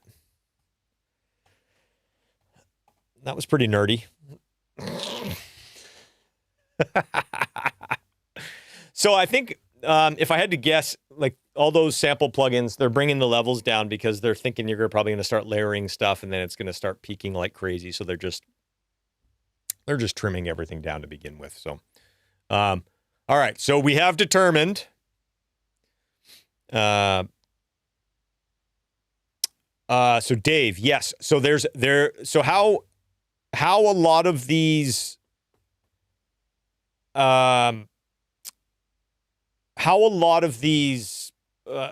sample replacements work is they do some form of crossfading. And so what I gather from what we just saw, where Slate, the tail of the previous one, doesn't fade out as quickly as the other, or doesn't fade out at all. I don't know. Maybe it doesn't fade out at all. Like, I don't know if you guys saw when we had Sound Replacer up. Sound Replacer had a crossfade button that you could turn on and off. If you turn it off, when the next sample started, the previous one got cut off. And especially with anything that had any sustain, like snare drums or long kick drums or room mics, that sounds like bizarre. That's the machine gun thing, right? So the crossfading of the samples makes it less machine gunny. So what I gathered from that was that trigger, the crossfade or the fade out of the previous hit is substantially longer. I don't know if the Waves is getting completely cut off. That would be interesting. Let's go have a peek at that really quickly. Let's have a look. See.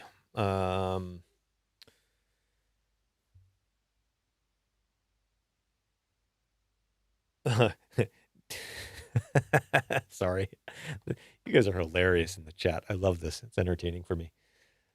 Dan asked, when was the last time you saw a local band in a bar and said, those drums sound incredible, and had to check with the drummer to find out which model birch maple set it was?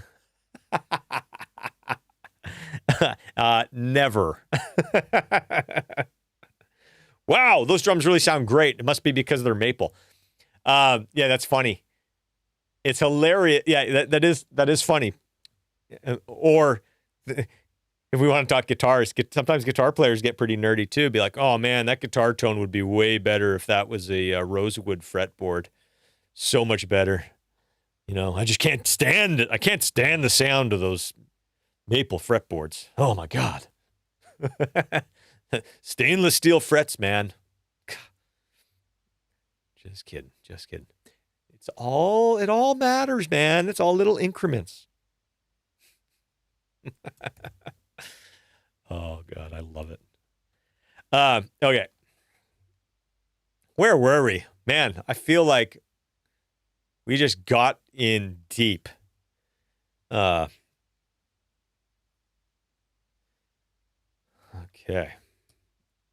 What were we doing? Something with drum samples. I'm going delirious, guys. I'm going delirious. You can tell I haven't done this in a while because I usually get delirious around like the 3-hour mark, and I'm starting to get delirious. We're only like an hour and a half into this. This is short. This is short tonight, guys. Come on. What were we doing? Oh, thank you. Does the tail get cut off on the Waves? Let's look at that.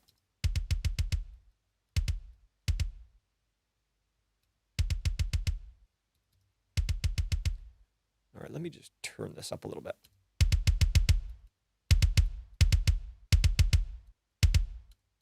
It's not getting cut off. I can hear it. I can hear the sustain of it. It's not cutting it off. I just think the crossfade length.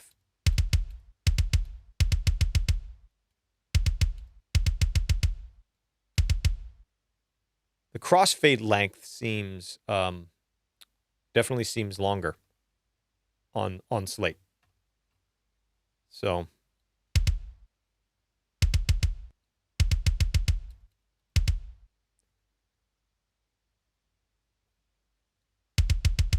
okay, while I have this page open, this part is actually really cool as well. Because I am a shameless self-promoter, I have a plugin called Arcus with the guys over at Drumforge. And Arcus is the reason why nobody knows what... Arcus is kind of a mix between a gate and an envelope shaper. And so I'm a big fan of having like a lot of control over the envelope, the transient, the sustain, the decay, and all that stuff. And where I got that from was actually a sampler. Those are built into pretty much every sampler that's ever existed. And so the fact that Waves built in their CR8 Create, ooh, fancy. They built in the CR8 kind of engine. It's a sampler. It's Wave sampler. They built that into this. Is pretty cool because it gives you all those same functions of a sampler. So you can actually go in and start doing all those things that you would do in a sampler with, if you do want to soften the attack, right? Or you can shorten the sample altogether.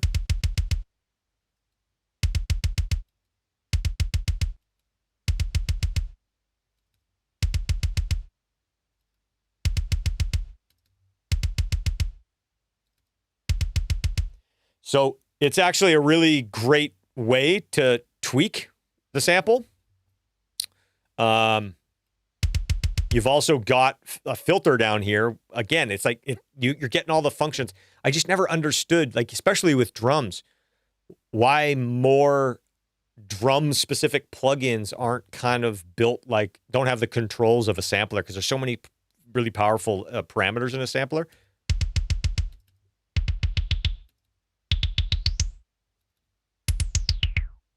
Like, I mean, in this particular case where I'm just trying to make a rock song sound big and awesome, like this doesn't do much good, but there are a couple scenarios where having this control right in the plugin is actually pretty functional. Here's actually a more functional example of it.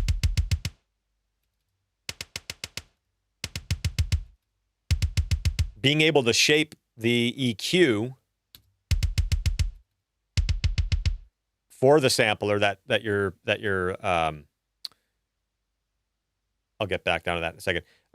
Being able to shape the EQ for that particular sample layer. So a lot of the time, you guys have probably heard me talk about like why I have 4 kick samples in a song. And a lot of the time, what I do is I'll have one that's kind of like my low end, and I'll have one that's kind of the character and like the body of the drum, and then I'll have one that's like the attack. And sometimes just picking samples with that in mind is going to make me pick a drum that has more low end, or it's going to make me pick a sample that's got less low end and more attack. But sometimes there's a drum sample that I like that has like the perfect attack. It's just like sitting in the right spot, but it's also got a bunch of low end. Well, being able to just go in here and just like roll off the low end. Well, that's all right. Let me do this.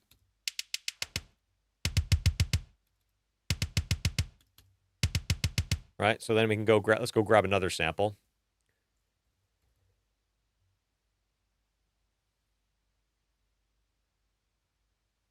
Okay. Oh, this is a good example. Okay, so let's say I like the body and the bloom from that kick. Let's go and just get rid of a little bit of that attack. So you can either do it on the sample level here, or you can do it down here. And this kind of looks like Arcus.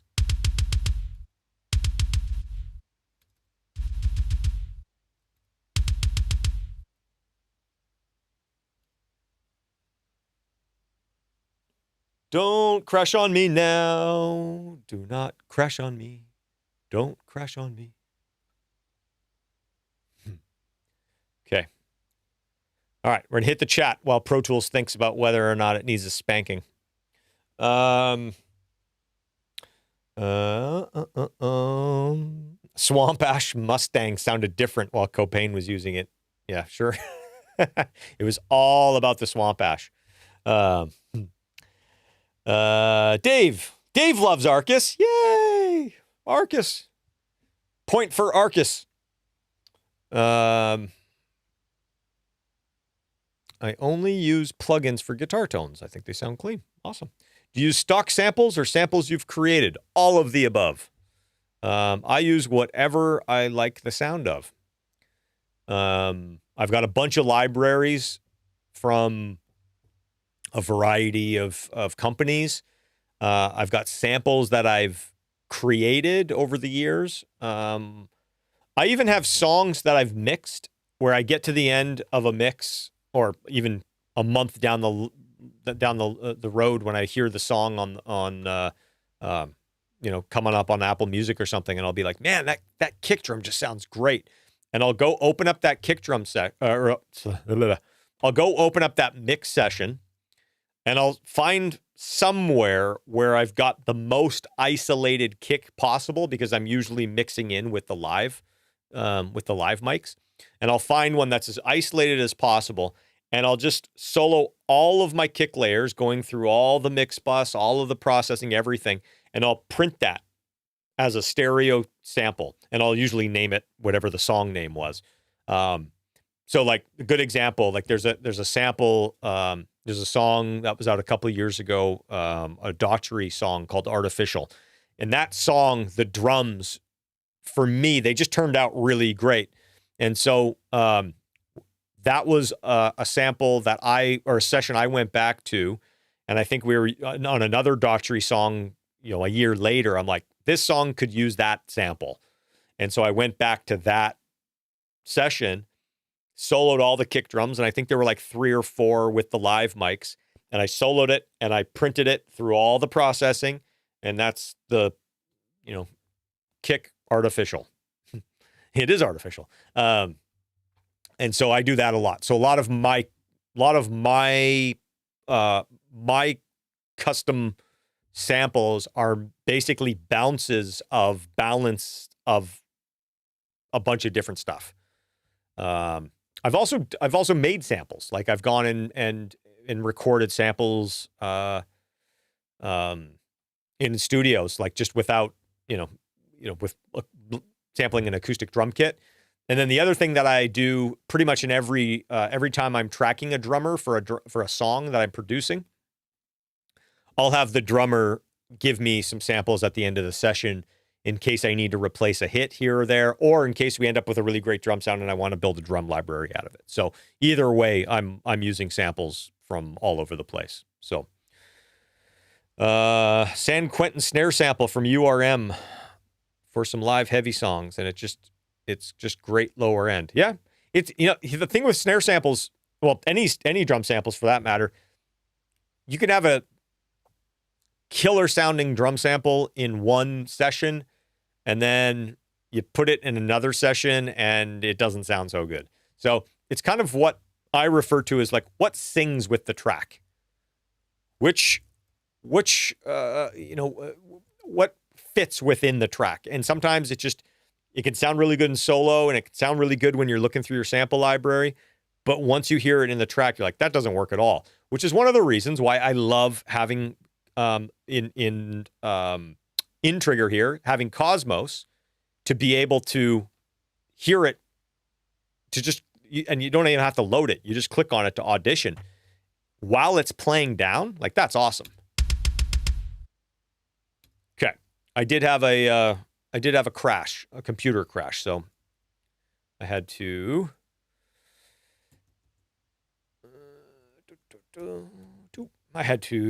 restart Pro Tools. Okay, so what were we doing? We were rolling off some low. Oh no, this is what we were doing.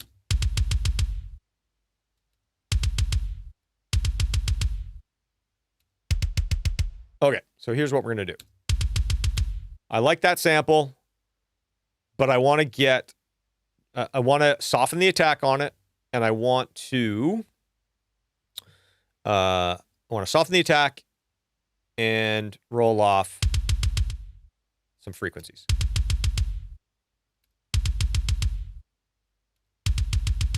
Oh, we're almost there.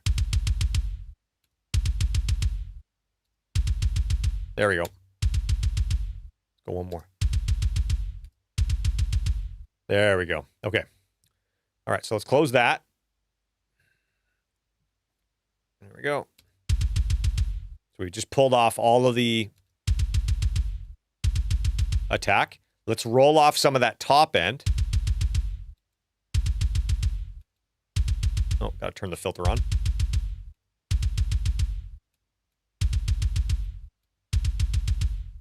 Oh, I think I'm on the wrong one here. There we go.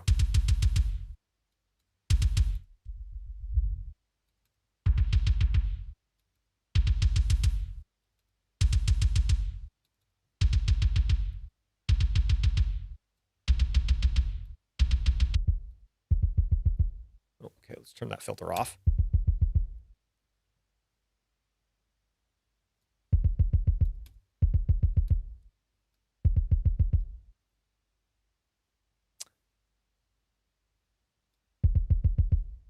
Okay, so here's a workflow thing.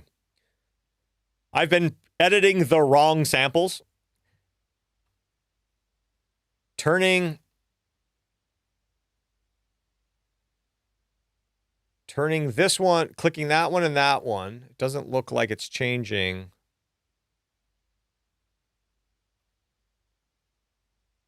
It doesn't change it down here in the ADSR. Or is the ADSR affecting the whole thing? Oh, okay. All right. So I think down here, this affects the whole thing. So I think we got to take the attack off in the layer here. Okay, I see. See, I'm still learning this too, guys. Okay, so let's go and edit this one.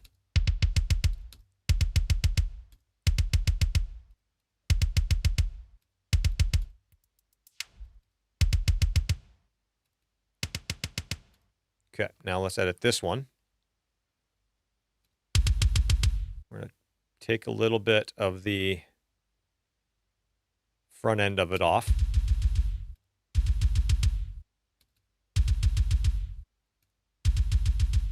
I'm going to take a bunch of that high end, that airy high end off.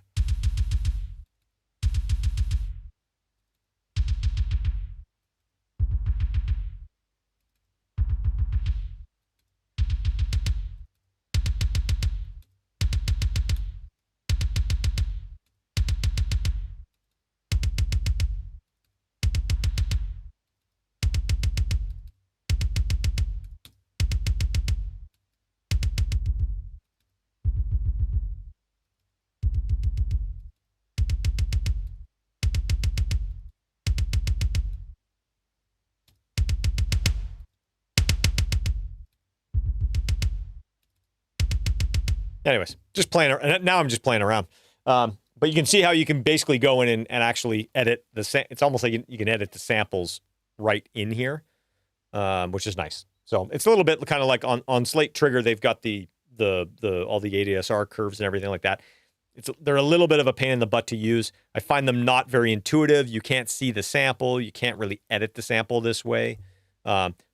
There's a lot of other things you can do by having basically a sampler engine built in, but we won't get too far down that road. So I'm going to take a couple questions, and then I'm going to show you guys the humanize function because I think that's pretty awesome.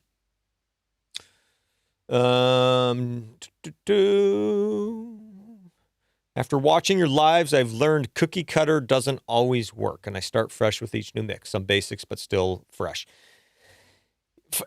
Cookie cutters never worked for me. I wish it did, to be honest with you. Like, I feel like I'd be able to mix way faster and way more songs. And if I figured out a way to pick things that worked across the board, that's just never really worked for me for whatever reason. And so what I try to do, and this is just kind of part of my philosophy, is I try to optimize my workflows, and I try to optimize like my session management, and I try to optimize everything that's like non-creative that then will free me up to have to do the creative stuff almost fresh in every mix. Where some of my colleagues, some of my friends, their starting point is not only like a template with routing and setup, but their template is also creative decisions. plugin settings, drum samples, guitar amp simulators, like all that stuff is their starting point is you pump it through that chain. And you're like, holy shit, the song sounds done already. I've never been able to do that successfully to where like I feel fulfilled or to get it to sound the way I want. And I don't know, that's probably more me than it is it not being possible. I know it is. I know that's me. But that's just kind of the way that I like to work. Can you set up InTrigger to have 3 velocity zones, soft, medium, hard, and have it randomized between 2 different samples of each velocity? So 2 different soft, 2 samples, 2 medium. Okay. No, not as far as I know, not yet. So I know I know exactly what you're talking about. So right now we have to pick either velocity or round robin. You don't get both. And so it would be nice to get both. The other thing that I think I'm hoping eventually down the road that we'll get is let's take that. So let's say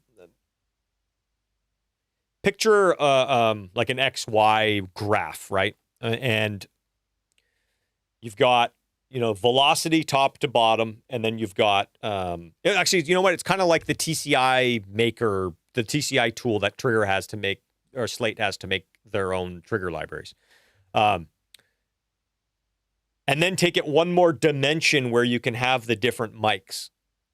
I'm hoping that InTrigger gets down that road to where you can have like, it's almost like a 3-dimensional samples thing, because the problem that you have, especially if you start putting room mics and everything else, is if you are in a round robin or if you're in a random, you need the same hit across the board. So for instance, if you've got snare top 1C, well, then you also need 1C of the room mics to play, and you need 1C of the overheads to play.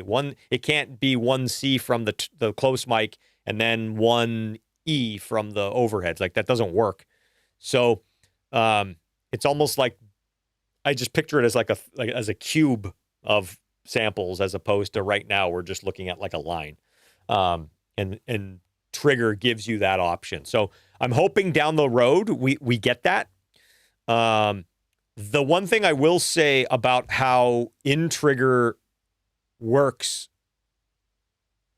by not doing that is you can layer up you can do your velocity layers, and you can do all of your round robin kind of quote unquote presets, and you don't need to go into another tool to make it. Like, you can do it on the fly while you're in a session, very quick and easy.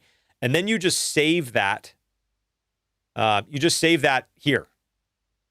So you can go and you can save basically with samples or without samples. And then when you're going through your presets, you can determine, do you want to recall the detection settings, or do you want to recall the sounds? So if you've got your detection settings locked in, obviously you don't want to change that. Then you just want to go and use these for your presets. So I don't know if I've ever used these. Okay, here.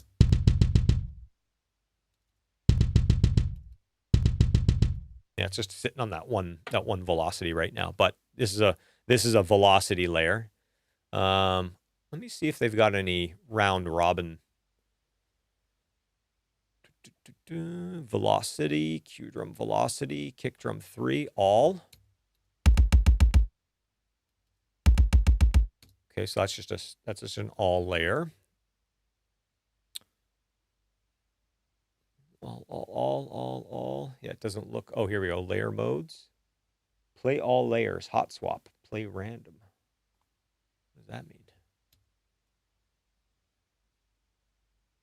Oh, gotcha. So I think these are like all set up, kind of ready to go. Interesting. That way you don't have to create samples or create slots. They're already ready. play all layers, play random, play sequence. So they're all ready to go. You just load them in. That's helpful. Okay, back to the chat for a second. Chris, will I do an overall Q&A at the end? We can jump into Q&A right now. So if you've got questions, throw them at me. I think all I want to do is touch upon the humanize function really quick. And then we'll probably be wrapping up. So if the humanize works as I think it does, maybe we don't need round robins or velocity layers anymore. Okay. All right. Perfect. Thank you for the segue. That was the perfect segue. I'll pay you your commission later. So the whole idea, let me just do a full reset here. And let's see, what am I on here? Let's just get rid of this. Okay. So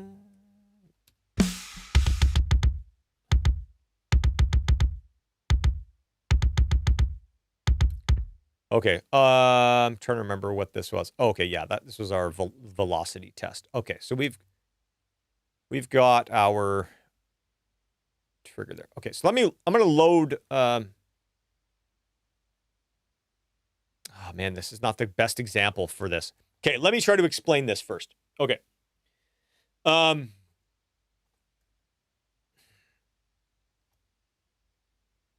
Actually, you know what? We could probably see this, and you'll probably be able to kind of get what I'm talking about. Okay.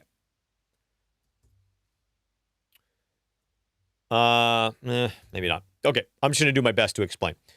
The humanize function does something where that, again, I don't know of another plugin that really does this. And I might get this a little bit wrong because, like I said, I've had a lot of conversations with the developers about this because I think this could be such a huge progression forward with samples.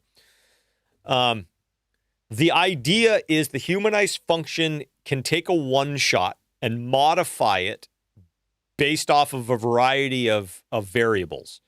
So you've got the detector circuit detecting, let's say, a live kick drum or a live snare drum. And the one thing that we're all very familiar with is what we would probably refer to as dynamics, right? So if the detected snare is soft, the one-shot volume will be quiet. And if the detected snare is loud, the one-shot volume will be loud. And that gets scaled like in real time, right? So we've always kind of had that to a certain extent.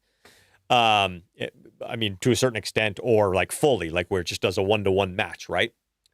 For anybody who has recorded live drums, you also know that sometimes, depending on the drum, depending on how it's hit, depending on, like, there's a bunch of different variables, but sometimes the harder the drum is hit, it almost, or the way the drummer's hitting it, sometimes it almost sounds like the pitch is a little bit different. It's kind of like the pitch just, when that snare drum is hit really hard, does it almost sound like the pitch is a little bit higher? Does it sound like it's got more attack? Does it sound brighter? Like there's all these other variables aside from volume. And so what this humanize function is attempting to do is replicate some of those changes onto the one shot based off of what the detected snare drum or hit is doing. So for instance, let's start at square one. Let's say we have a baseline snare that when the snare plays, the sample is played back with no alteration, okay? If there's now a quieter snare that has less attack and is a little duller and is a little bit quieter or a lot quieter, InTrigger will modify the one shot to quote unquote match that. And so that's where the realism comes into play. And that's kind of why we do these round robins. And that's why we do these velocity layers and all this stuff, is because we want those hits to sound different, because in real life they sound different. Very rarely do you get two hits sounding exactly the same. Typically, one's a little bit brighter. And that's why if you've ever made a drum sample library, you don't get the drummer to hit a hard once. You get him to hit 30, and you pick like the 5 best hits. Well, what makes them the best hits? And it's like, well, they just have a sound. They like the drum it's got a crack to it that's better than the rest. Even though the drummer's trying to make them all the same, you have a drummer hit the drum 30 times, there's going to be like 5 or 6 that are like, well, those are better than all the rest.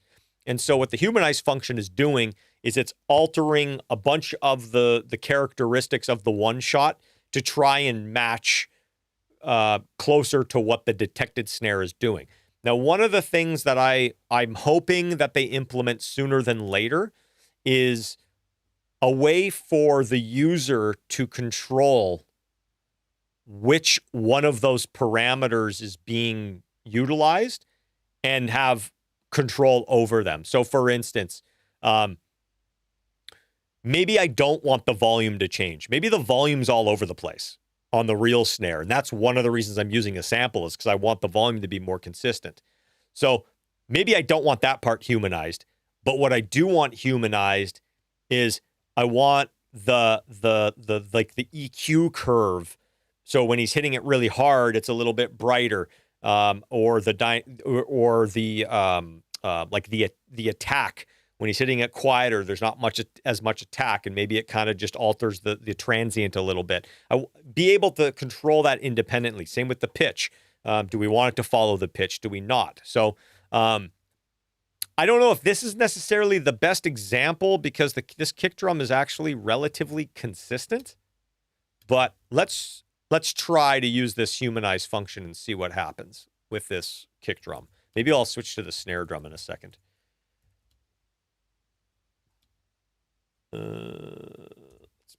try this one. Okay.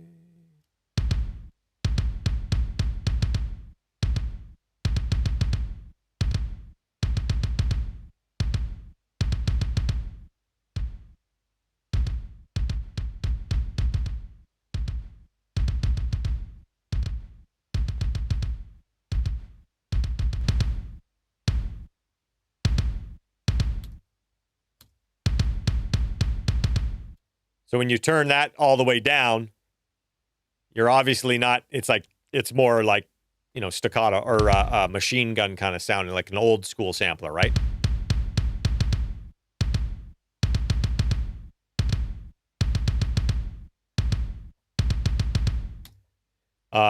It's still getting a little bit of volume movement, and that I need to ask the guys how you get rid of that. Sometimes I don't want any volume dynamic change. I want it to stay consistent, right?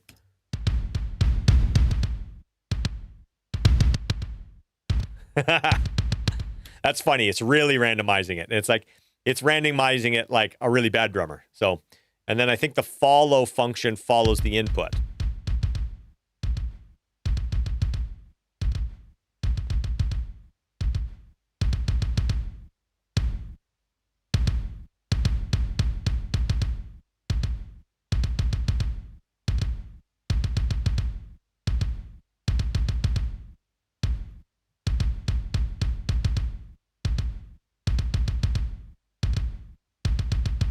So that does give it more realism for sure. Let me find a snare fill. Somebody asked for a snare fill. Let's find one here.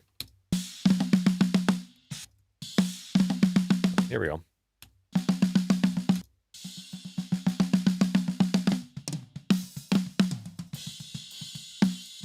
Okay, let's use this one. I think this is like...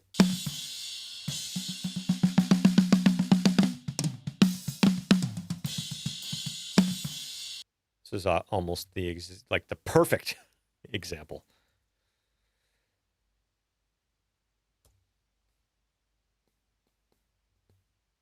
And then I'll come back to the chat in a second here. All right, so let's learn this.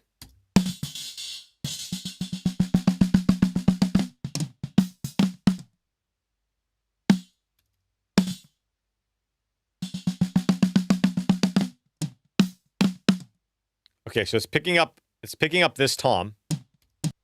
Okay, so let's pause that and get rid of that. Perfect. It's getting this tom as well. Nope, that's just in the release of the gate.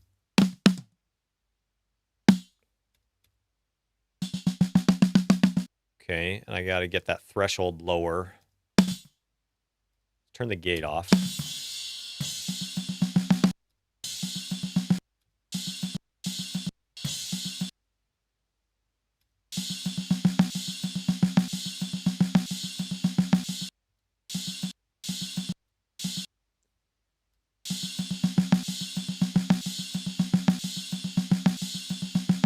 Okay, so I think if I add that, and I add that, and I add that,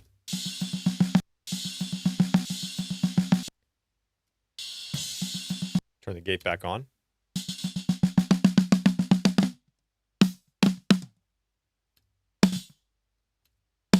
Okay, I got to fix that one.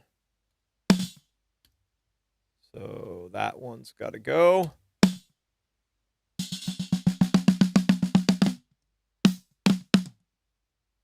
Okay, that's awesome. Great. Okay, so now let's crank this to 100% for trigger. I'm going to find a really obnoxious snare drum. Ha! Doesn't get more obnoxious than that.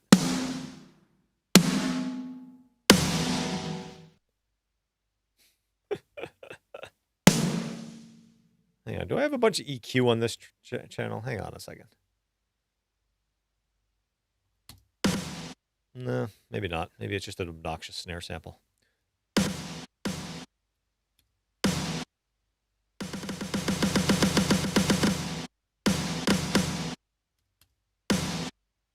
Okay, why is that getting cut off?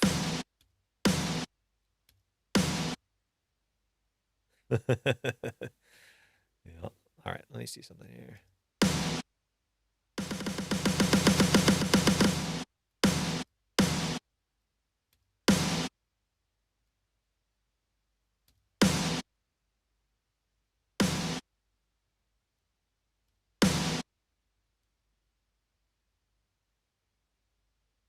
Okay, I'm a little curious as to why that's getting cut off.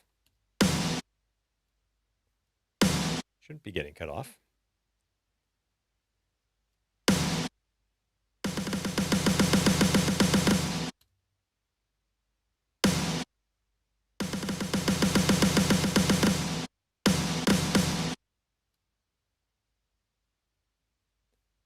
Anybody see why this might be getting cut off?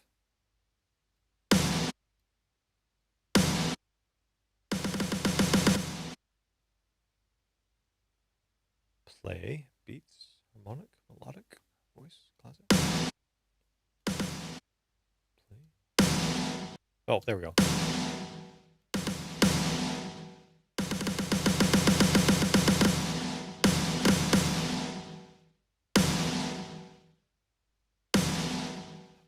Oh, I'm wondering if this takes on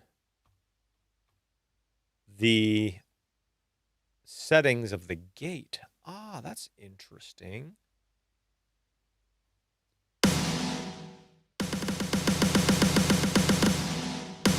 Okay, all right. Sorry, got caught off track. Let's go back to this humanize function here for a second and see how it does. Like this is a really great example of that problem we all have.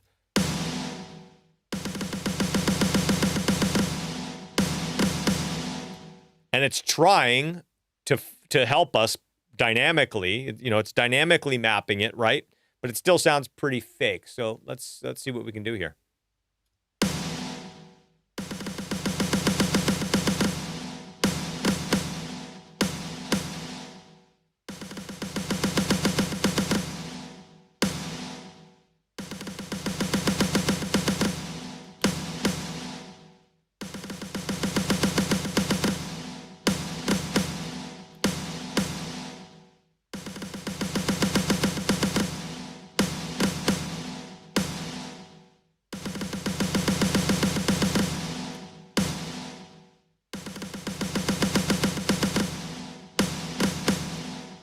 I would say it's better.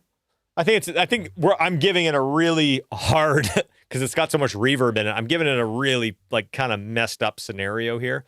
I think this is where it would be really cool to have that, have that function of like, what are the parameters that it's changing? Is it if it's changing the envelope, like I think, or changing the pitch, or changing the overall kind of like spectrum, like the kind of the EQ curve changes as it gets louder and louder and louder.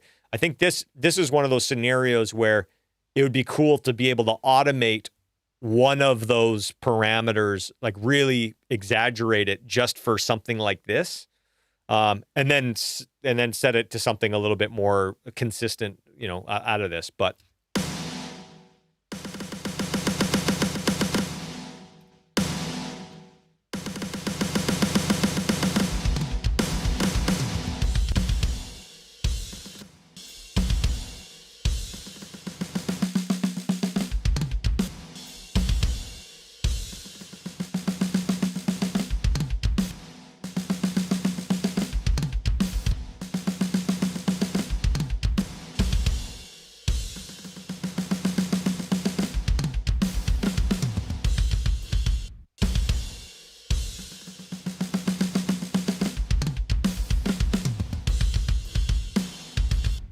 yeah, I think this is a really kind of, I don't want to say bad example because of the snare drum, but I tried to give it like, that's probably as bad as you could get. In terms of like, what's a sample that it's almost like never going to work, is probably the one that I just gave it, but it helps. I've used it with more realistic samples, and it's definitely better. Like, let me put in something that doesn't have as much of a reverb tail, and I'll show you guys kind of what I mean.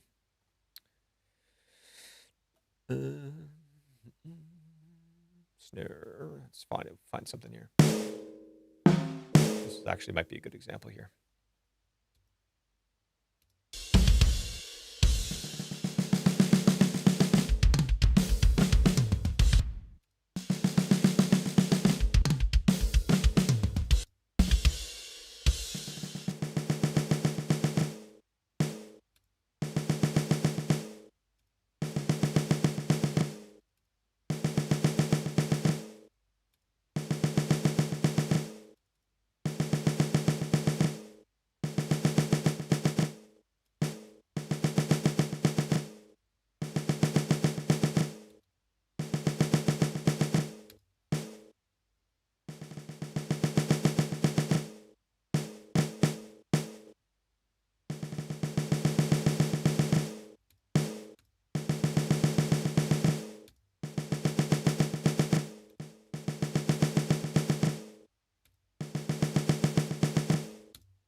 To me, that's a better example of how the humanize function works well. Like, that to me is like, I mean, is a one-shot sample ever going to sound like a multi-layered velocity thing? I don't know. Maybe not. Maybe it will never get there. But if this is the beginning of where that possibility is going, like,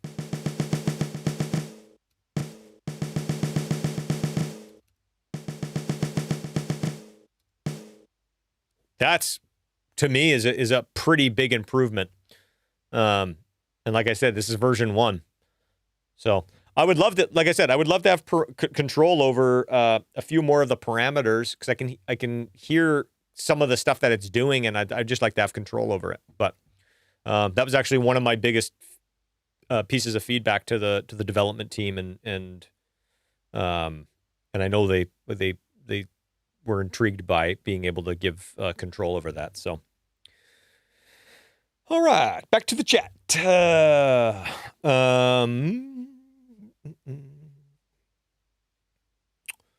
If amount of samples match in a TCI file, Slate Trigger will choose name in every TCI unless you have audience to those samples. I am assuming audition. Easy way to test is to put the same sample twice and flip the polarity. Yep. If you record knowing who will mix, will you talk to him, record like he likes, like the amount of bass tracks or SMT like that? Trying to think about answering that. I think I know what you're asking. Not really. I mean, I'm kind of going to record it the way that I think it needs to be recorded, sound and be able to kind of whatever is going to help achieve the creative vision best. Obviously, if I'm sending it out to mix, I know certain mixers like getting their sessions a certain way. Some like you to commit certain things. Some like you to leave everything separate. Some like to have plugins left on. Some don't. So like stuff like that. Sometimes, but I don't know if that comes into play too much in regards to who's going to mix it. So now we're just getting into some general Q&A. So if you got questions, feel free to jump in. If you have a record or an EP mixed by two mixers, should I route each of them who is also mixing? Would they want to talk to get middle ground? I would absolutely not do that. If you're hiring two different mixers, you want them to do you're hiring them because of what they do. I don't know if I would ever send a mix to CLA and then send him I don't know, I don't know, pick a mixer, Andy Wallace, and be like, okay, Andy's mixing song 1 and you're mixing song 2. So you got to make it sound a little bit more like him and he's got to make it sound. I wouldn't do that. At that point, I think you're picking a mixer who's already a middle ground and he's mixing everything, if I had to guess. But try it on a fast. Okay, these are suggestions. Yeah, dynamic snare fill would be great. So yeah, I think that's a good example of the humanize function. I think it's a pretty common scenario, and like I said, that's kind of as drastic as it gets. And so if we're using kind of a worst case scenario and we're already getting better than we've had before, especially with one shots, that's the thing that, it's great having a sample library with lots of layers and lots of velocities and all that stuff. But sometimes the sound you want is a one shot, and that's all you got. And so having a tool to be able to do this, I'll show you a quick trick and the reason why this is actually so fascinating to me is when I say we, the music production community, what a trick that we used to do. I'll go back to that fill. Here's a trick that what we used to do back in the day. When you're dealing with a one shot. Okay, so I'm just gonna cut a trigger track really quickly, and I'm gonna show you what we used to do. And I still do it actually once in a while, but now maybe I don't have to do it as much. All right, so I'm just gonna cut. I've got one trigger here.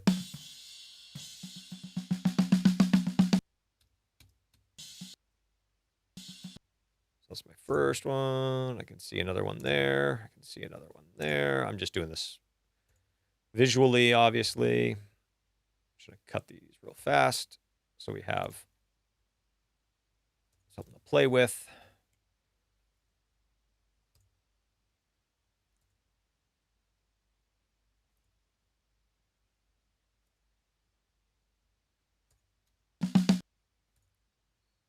Okay, bear with me.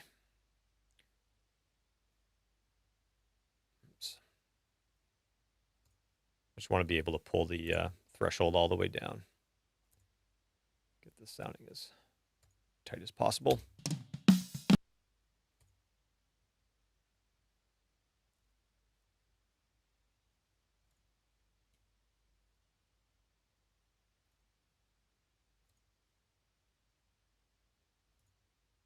Okay. All right, so here's something we used to do. Trigger.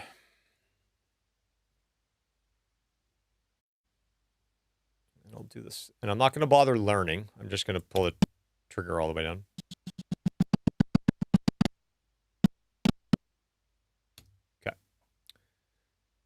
So let's load a sample. We'll go back to, let's find something obnoxious.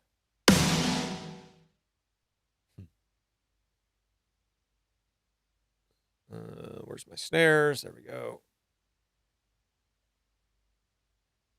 Oh, yeah, there's this view. I don't love this view. And I don't know how to get out of it. There we go. All right, let's take this one. This is actually a better one. Okay. Okay, so I need to change. I think I need to store my preset to not follow the onset gate. What if I just turn that off?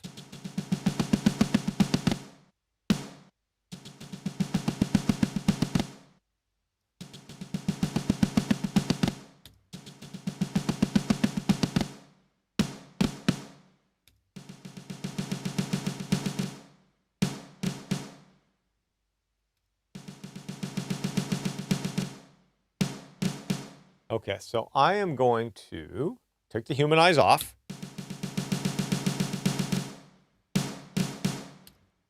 Okay, all right, cool.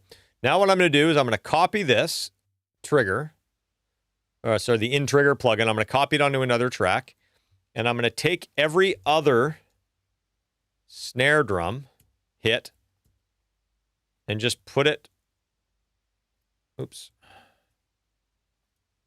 and put it on. So now we have it kind of like an A and a B. And that's essentially what we're going to do. And we're just going to alter. We're going to alter A and B.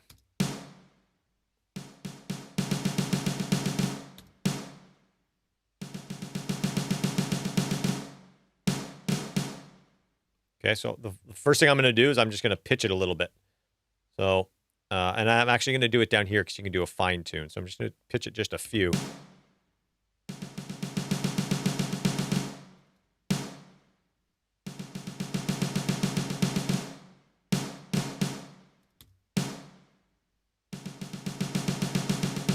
And the other thing I'm going to do is I'm just going to turn this one down just a couple.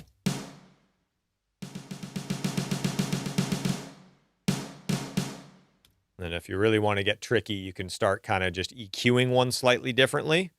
So.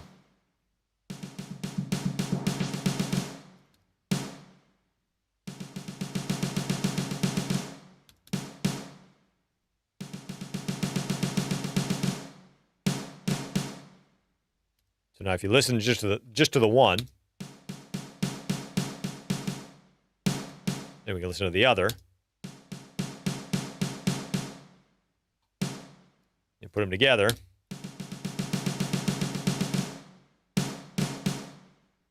So you've kind of humanized that a little bit by just making those two hits not exactly the same. So that's kind of a little bit of an old school trick that I still do when I run into that. And you're like, I'll just take every other hit, drop it on another track, and then I'll just kind of mangle one side of it a little bit. It's usually pitch is all it takes. Like if I go a little more drastic on the pitch, you'll hear kind of what I mean. Oh, that's not pitch, that's pan. Too much.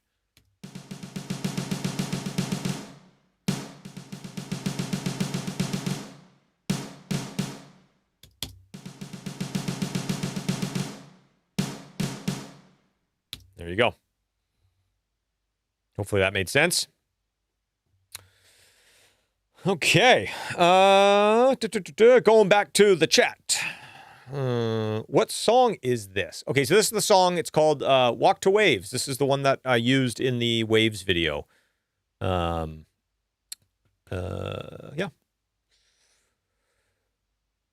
You are welcome for the answers. This is the first time I had my wife watch one of these. She's not impressed. Oh, you are I was about to say you're a brave man. I think you are a not so bright man. You know what? My wife walks in on me watching. Oh, there's one out there right now. I highly recommend it. I think the channel, I think the guy's name is, forgive me if I'm wrong. I think it's JP Henry. And he's been doing these like recreations of Metallica like tones. And then he did a commentary video on the the Black Album movie, which basically inspired me to make records for a living. And he did like a deep dive dissect of the Load box set notes and all this stuff. It's phenomenal. Anyways, my wife walks in on me watching those, and she's like, "Oh my God, what are you watching?" So I don't blame your wife for not being impressed. You know what? I wouldn't be impressed if I was her either. No. Guys, don't make your wife watch unless she likes this, right? Ladies, don't make your husbands watch unless they like this. I'm an equal opportunist when it comes to telling your spouse not to watch this. Okay. What else we got on here? Okay. So when you did send Here and Now to Randy and CLA, you didn't talk to them. You got this and he got that and they just mixed it. I didn't work on Here and Now, so no, I didn't talk to either one of them. I didn't send them anything for that record. I didn't talk to them once. No fixed address. Correct. No fixed address. Both Randy and CLA did a handful of mixes each, and no, I didn't call CLA and tell him Randy was mixing half the record and he needed to make it sound more like Randy, and I didn't call Randy and tell him he needed to make it sound more like CLA. You listen to the record and you like it or you don't. There's enough of a common thread with the production. There's enough of a common thread with the with obviously the players and Chad's voice and the songs. But I will say, I think one of the reasons, if I could be a little prodding in your questioning, I think maybe why this seems so bizarre or seems so unlikely to some people is because these days, when people send these songs to mix, depending on their level of experience or kind of what their skill set is, I'm kind of putting the fingerprint on the Sonics because none of those decisions have been made. So I get how you would think we would need to connect those two dots. If I was sending them everything that was very plain and vanilla, and they needed to come up with drum sounds, and they needed to come up with guitar sounds, and they needed to come up with, where the vocal effects were. When I send mixes out to somebody else on a song that I've produced, I've already picked the drum samples. I print all the effects. I print a lot of my EQs. I print a lot of those decisions are baked in. So even if I have two mixers that are entirely unrelated and do two entirely different things, so much of those decisions, creative decisions and sonic decisions, have already been made, even as they do their own thing on it. And yes, Randy's going to sound like Randy. CLA is going to sound like CLA. But there's enough of a common ingredient in the tracks that it's not going to be. I don't think too many people have listened to the last, I don't know, all like 8 Nickelback records and been like, oh, this doesn't work because song 4 and song 5 are so drastically different mixes. I don't think that's the case. Even the records that I didn't produce, whether they, Joey did a lot of them. A lot of the big ones Joey did. I can't remember. Obviously, Mutt did, Dark Horse. But I think on most of the big Nickelback records, there's been multiple mixers, and those albums do not sound disjointed to me. They never did, even before I started working with the guys and becoming intimately familiar. So, yeah. I think it's because the tracks are produced in such a way that, like the mixer would really have to veer off course and would really have to be heavy-handed with a lot of things to make it sound like it doesn't belong anymore. So hopefully that answers that question. Dave Rhodes, takeaway for me in my workflow: humanize, trigger detection, and Cosmos integration looks great.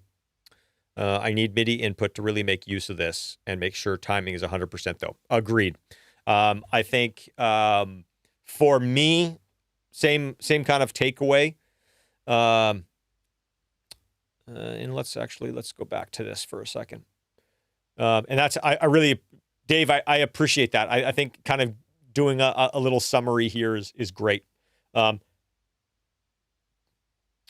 things for me that InTrigger not only is already doing really well, but to me, if I had to summarize this, it's a preview or a window into the next kind of generation of sample replacement plugins. So is this perfect yet? No. Is it doing everything that we want it to do yet? No. But there are some things that are now giving me a lot of optimism that we're heading down the right path to give us the tool that we ultimately have wanted for years. And I sound like a broken record when I say that, but I've literally been like, I can't believe we've all been on the same thing for so long and it hasn't gotten any better. And there's still so many flaws with the workflow and with the interface and with the way that we use samples. And I kind of feel like the sound of records has almost been predicated on our limited tool set when it comes to samples. I know a lot of people who don't like samples because they don't like the same thing every time, right? And so the fact that we've kind of been a little bit stuck with that when it comes to one shots, it's kind of not ruined samples, but some people like are turned off by that. And so now that we're heading down a path that's giving us a more realistic option, or not that you have to use it, but if you want to use it, I mean, again, this is a window into the future of drum sample plugins, which I like. Anybody attempting to do that, like I said, I'm all for and support 100%. Let's push this forward. So again, aside from being optimistic about where this is going to go, because I know it's going to go further, for me, the quick learn detect option, not so when I'm doing a mix prep. When I'm doing a mix prep, I'm still going to do it the way I've been doing it for years. I'm still going to probably trigger by MIDI or have a snippet that I drag the threshold all the way down.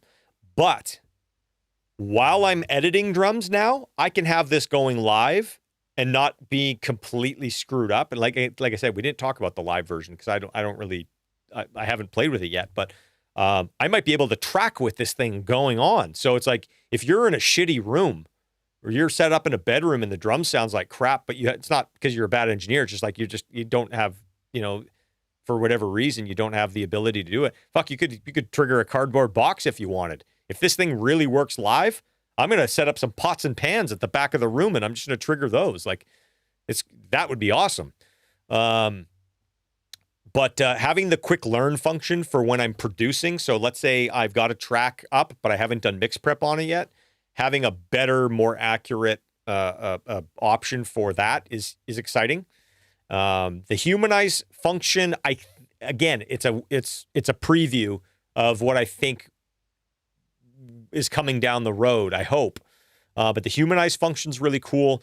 And I do really love, not that I'm 100% happy with Cosmos, but I do appreciate a very a different take on sample library organization, file manager. I tried what's the company that makes XO? Is that Addictive? I tried that one. I didn't love it. I find it hard to, like, when I know there's a sample I want, I find it really hard to find it. So that one's not, I didn't really love that one. So I think Cosmos, same thing, like the integration with Cosmos and how you can audition samples in real time without having to load them up. I think that's pretty cool too. And then the other thing that I think really goes underutilized, and I just touched upon it a little bit in this, and I really want to play with it some more and learn how to kind of learn the ins and outs of the built-in sampler. Because, again, I think having all of the options, like here's a good example. You know what I could do? You probably could modulate the pitch of a one shot. You know that little trick that I just showed you where the pitch is lower on one and it goes back and forth and it's across two tracks? I bet you there's a way to modulate that using the sampler the sampler engine down here. So you wouldn't have to split it across two tracks. You could probably build that. But the fact that you can do some of this simple EQ, some cutoffs, you can, you've got a little bit more of a fine tune option. You've got some better control over editing the sample within the window. That for me is also huge. I really hate having to find a sample I like and then exporting it or printing it and then editing it and doing a bunch of stuff to it and then having to load it back in. Like that's a workflow, like just showstopper for me.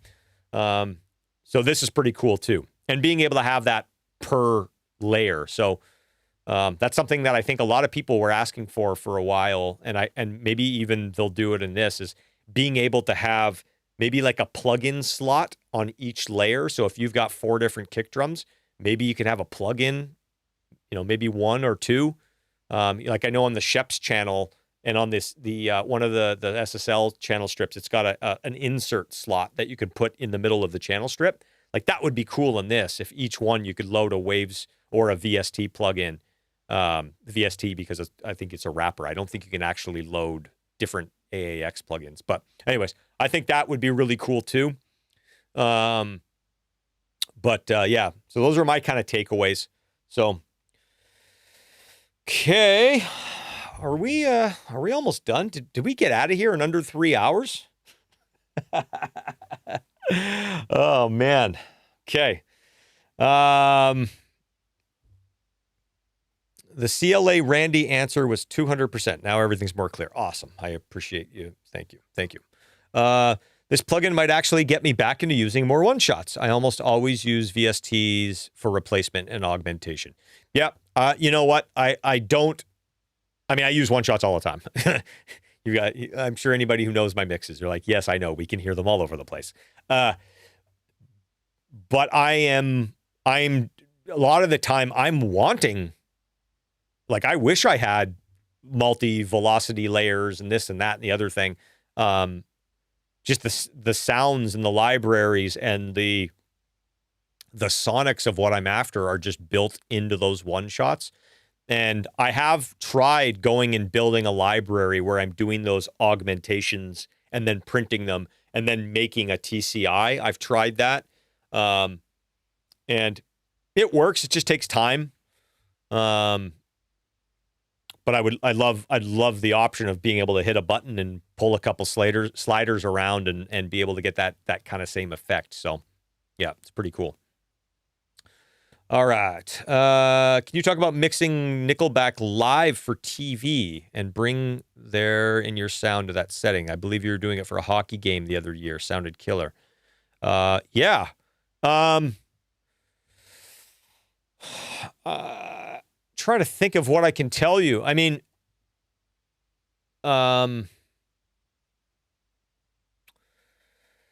live sound is like mixing for TV is a little odd because, well, I mean, now I've got a live sampler. So I was about to say, you're not really using samples. You gotta make the best with what you've got.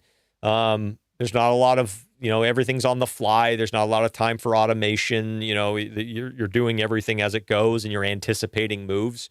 I love mixing. You know what? It's like, I love mixing like live. It's like high stress and high pressure. But it's like when it's done, it's done. And most people aren't going back and watching it again. So it's a little more kind of like, run and gun, which is the complete opposite of my day to day of just like overanalyze and just on the finest minutia, just stress over the tiniest little details. Mixing live for TV, you can't do that at all. It's the complete opposite. You're like, the worst thing that can happen is something's not on. And so it's less about, is this sounding amazing? And it's more about just make sure it's on. And, but no, I like it. I don't know. I can't really tell you much kind of specifics because it's just, everyone's different, but we try to standardize the setup so that way at least we're dealing with the same session setup. I have all the routing kind of set up. I have the effects set up so that way I'm not having to like, okay, where is everything? I'm already ready to go. And so if I know we're doing a live TV thing, I'll have a session usually prepared ahead of time with maybe a previous one with those songs loaded up. And I'll do a little bit of practicing ahead of time, running through it, being like, okay, guitar solo's coming up, or there's a delay throw on the vocal there, or there's a drum fill that always needs to be ridden up, or a part in the song where the drums need to be pulled back, or, whatever. So, yeah, it's fun. It is fun. Can't remember which hockey game that was for. I think it was that for the Winter Classic in Edmonton, maybe? But yeah, no, that was fun. The ability to load a plugin inside the sampler is going to be the future. Yeah, that would be awesome. That would be awesome. I would love that very much. So, okay. Well, if we don't have any more questions, I'm excited that we kept this under 3 hours. I mean, I'm not trying to rush through this. Oh my goodness. This is fun. Yeah, if there's any more questions, definitely throw them my way. Again, I appreciate everybody tuning in for this. I did have a few people reach out to me and, say like, hey, don't take anything personally in these videos. And it's hard not to. When I say these videos, I mean the Waves one that kind of got, got questioned, and when some people kind of started some forum threads, it's hard not to take it personally. This is not only for me, but like the everybody involved in these software companies, like, most of them are in it for the right reason, and we're all trying to do great work, and we're all trying to make good tools and make our lives easier and better and all that stuff. So, but yeah, I mean, it is what it is. I guess when you put yourself out there, you kind of, you got to take the good with the bad. And I really appreciate you guys all showing up and participating in the chat and everything like that, because that just shows me that there is so much more good than negative out there. And so I appreciate that. But, yeah, I think I saw a few more questions roll in here, so I'll jump on them really quickly. Okay. It's only 2:45 a.m. in Poland. That's right. I get you a little more time. So, next week, template building. Yeah. I don't know if we're going to do next week. What's my schedule next week? Maybe I can do next week. You know what? I might be able to do next week. The week after for sure, but I'll do the template building.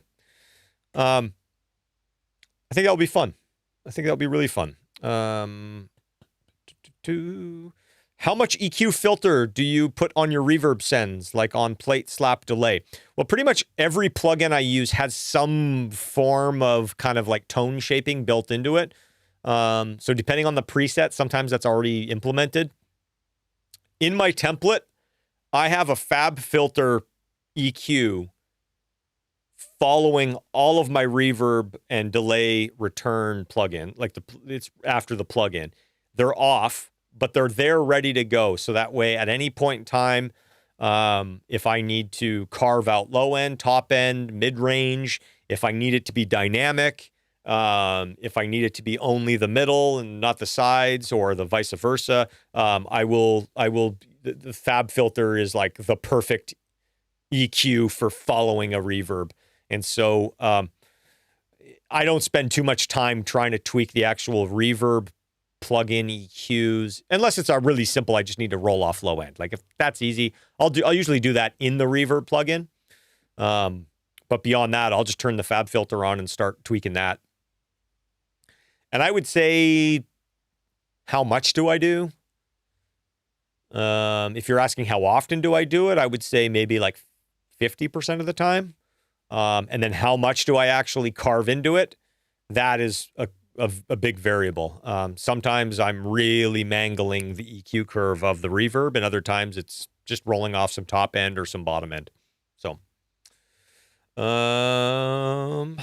my Nickelback Phoenix settings on vocals is killer. Adds lots of warmth and power. Yeah, that's an awesome plugin. Phoenix is great.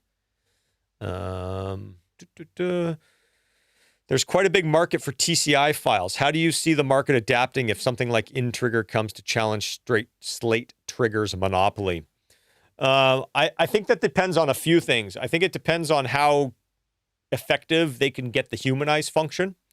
I think if they get the humanize function pretty awesome, it won't be hard for people to just print one great sample off of that TCI, and then now that's a WAV file that they can load in here. I would also be interested to see more companies releasing, now that they have more options, more companies when they release their sample libraries, having a folder of waves, not wave plugins, but wave files, audio files, and labeled in a way that really makes it easy to build these presets. And they might even build the presets for you. So, you know, I think there's probably a good chance that some of those plugin developers are going to start building presets for this. And like I said, those are easy because they're just preset files that you just throw into your presets folder. They're not, it's not a proprietary file format. It's a very kind of simple and easy kind of way to do it. So we'll have to see. You know, I kind of thought, you know, with some of the, like the drum sampler libraries, I thought, you know, like, I'm like, oh, nobody's going to use, you know, Easy Drummer anymore, or nobody, you know, all these files are proprietary. I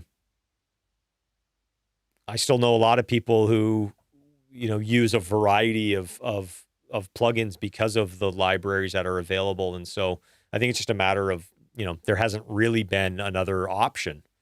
I think a lot of people will stay with Slate because they've got all their TCIs. Yeah, we'll have to see. I don't know. I think that's probably the biggest challenge.